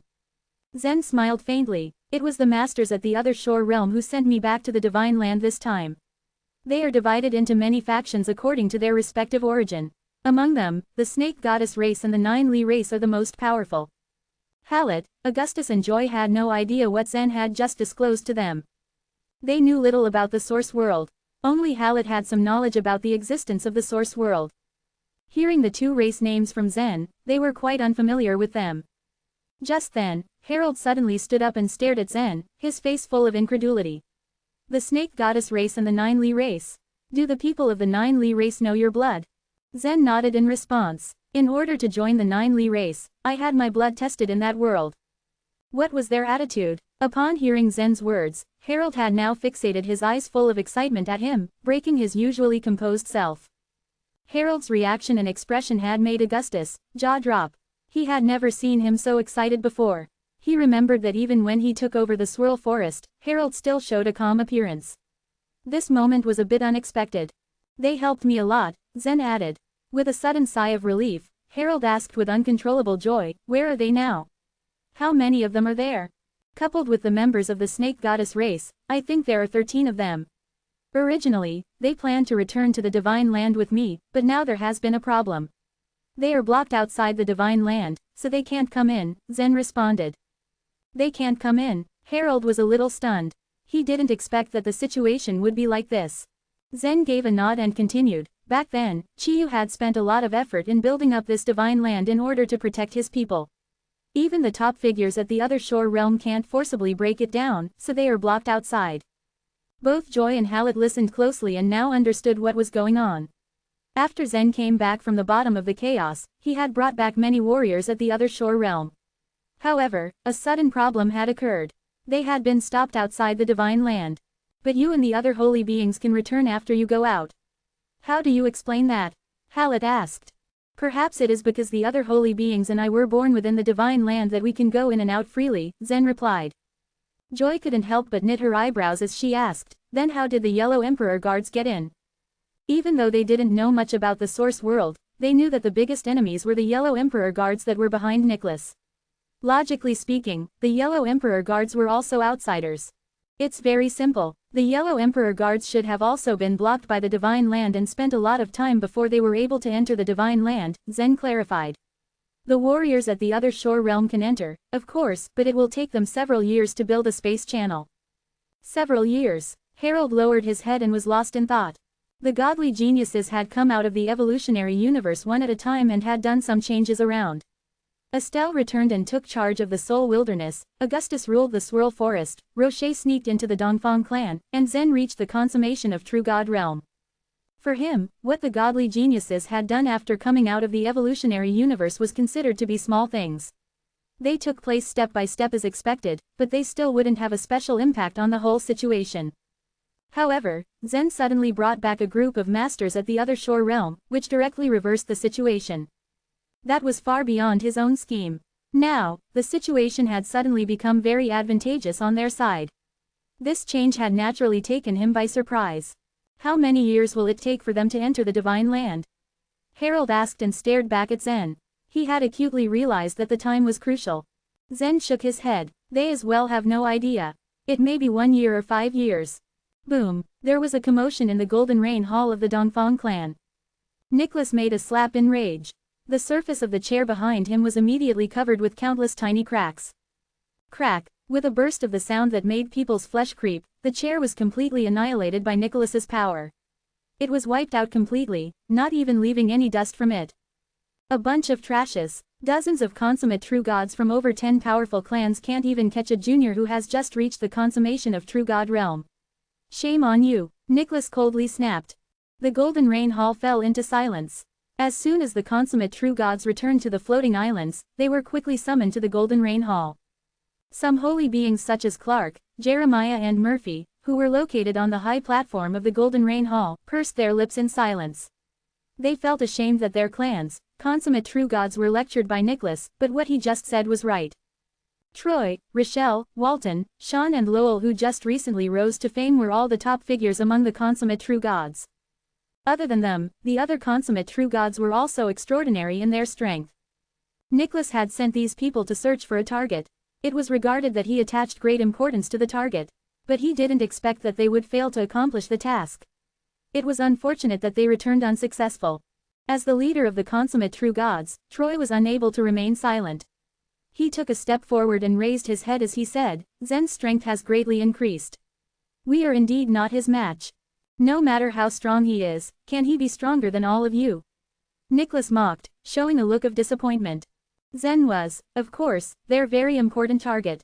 If others knew about their failure, they would certainly be laughed at. The others would think that the so-called powerful clans were all completely jokes. Holy Nicholas, with all due respect, Rochelle cupped her hands and respectfully intercepted, if the space was not sealed, we might catch him. But since the space was sealed, we couldn't use the grand teleportation technique.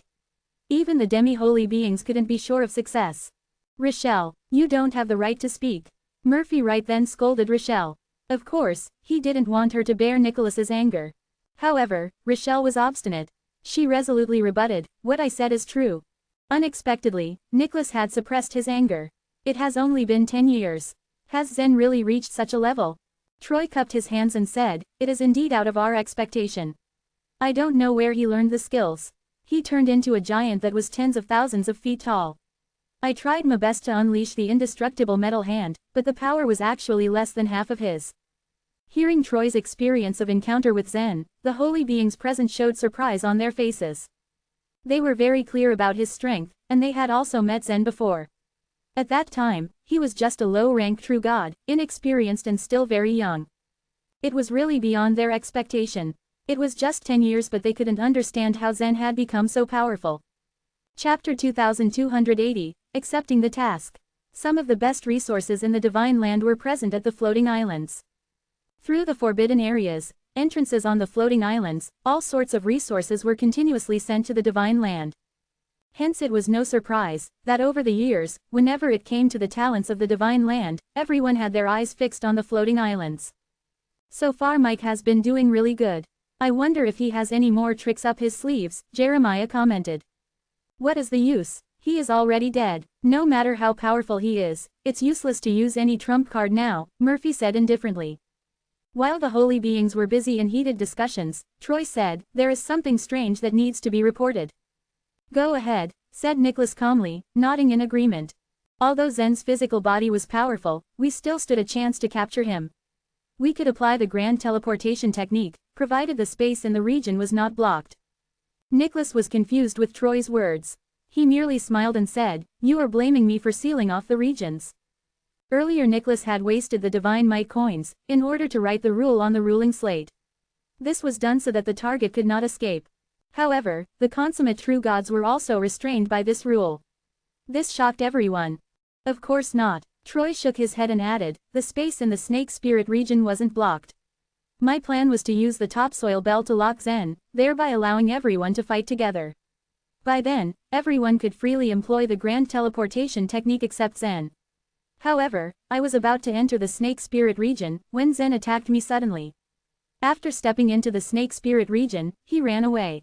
You mean to say that Zen saw through your scheme? Asked Nicholas. Troy shook his head, it's impossible that he identified my plan. He definitely was not aware that I had the possession of topsoil bell.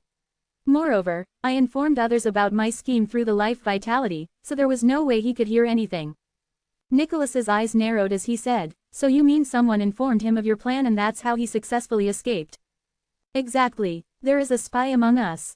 Troy nodded and looked towards Rocher, who was not far away. Everyone followed his gaze and stared at Rocher. It was very clear to everyone that Troy strongly suspected Rocher. However, Rocher seemed indifferent with the turn-in situation. He responded calmly, I've never met Zen before. I didn't even know that such a person existed. Merely by your speculations, you consider me a spy. That is a hasty conclusion you have arrived at. Nicholas also smiled slightly. Troy, I am aware that you have your differences with Lowell.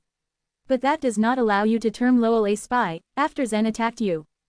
Clark also laughed in agreement and said, that's right. If there's a spy among the consummate true gods, then everyone comes under the suspicion. Your conclusion is not reasonable. Troy just continued to glare at Rocher.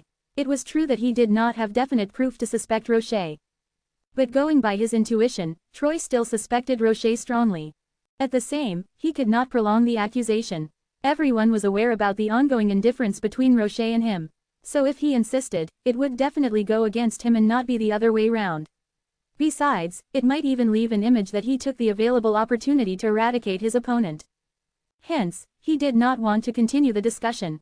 Forget it. I never thought that the person that returned from outside of the Divine Land would actually be Zen. All of you may leave now, Nicholas said to the consummate true gods, waving his hand. The consummate true gods felt relieved to be out of a sticky situation and quickly left the Golden Rain Hall.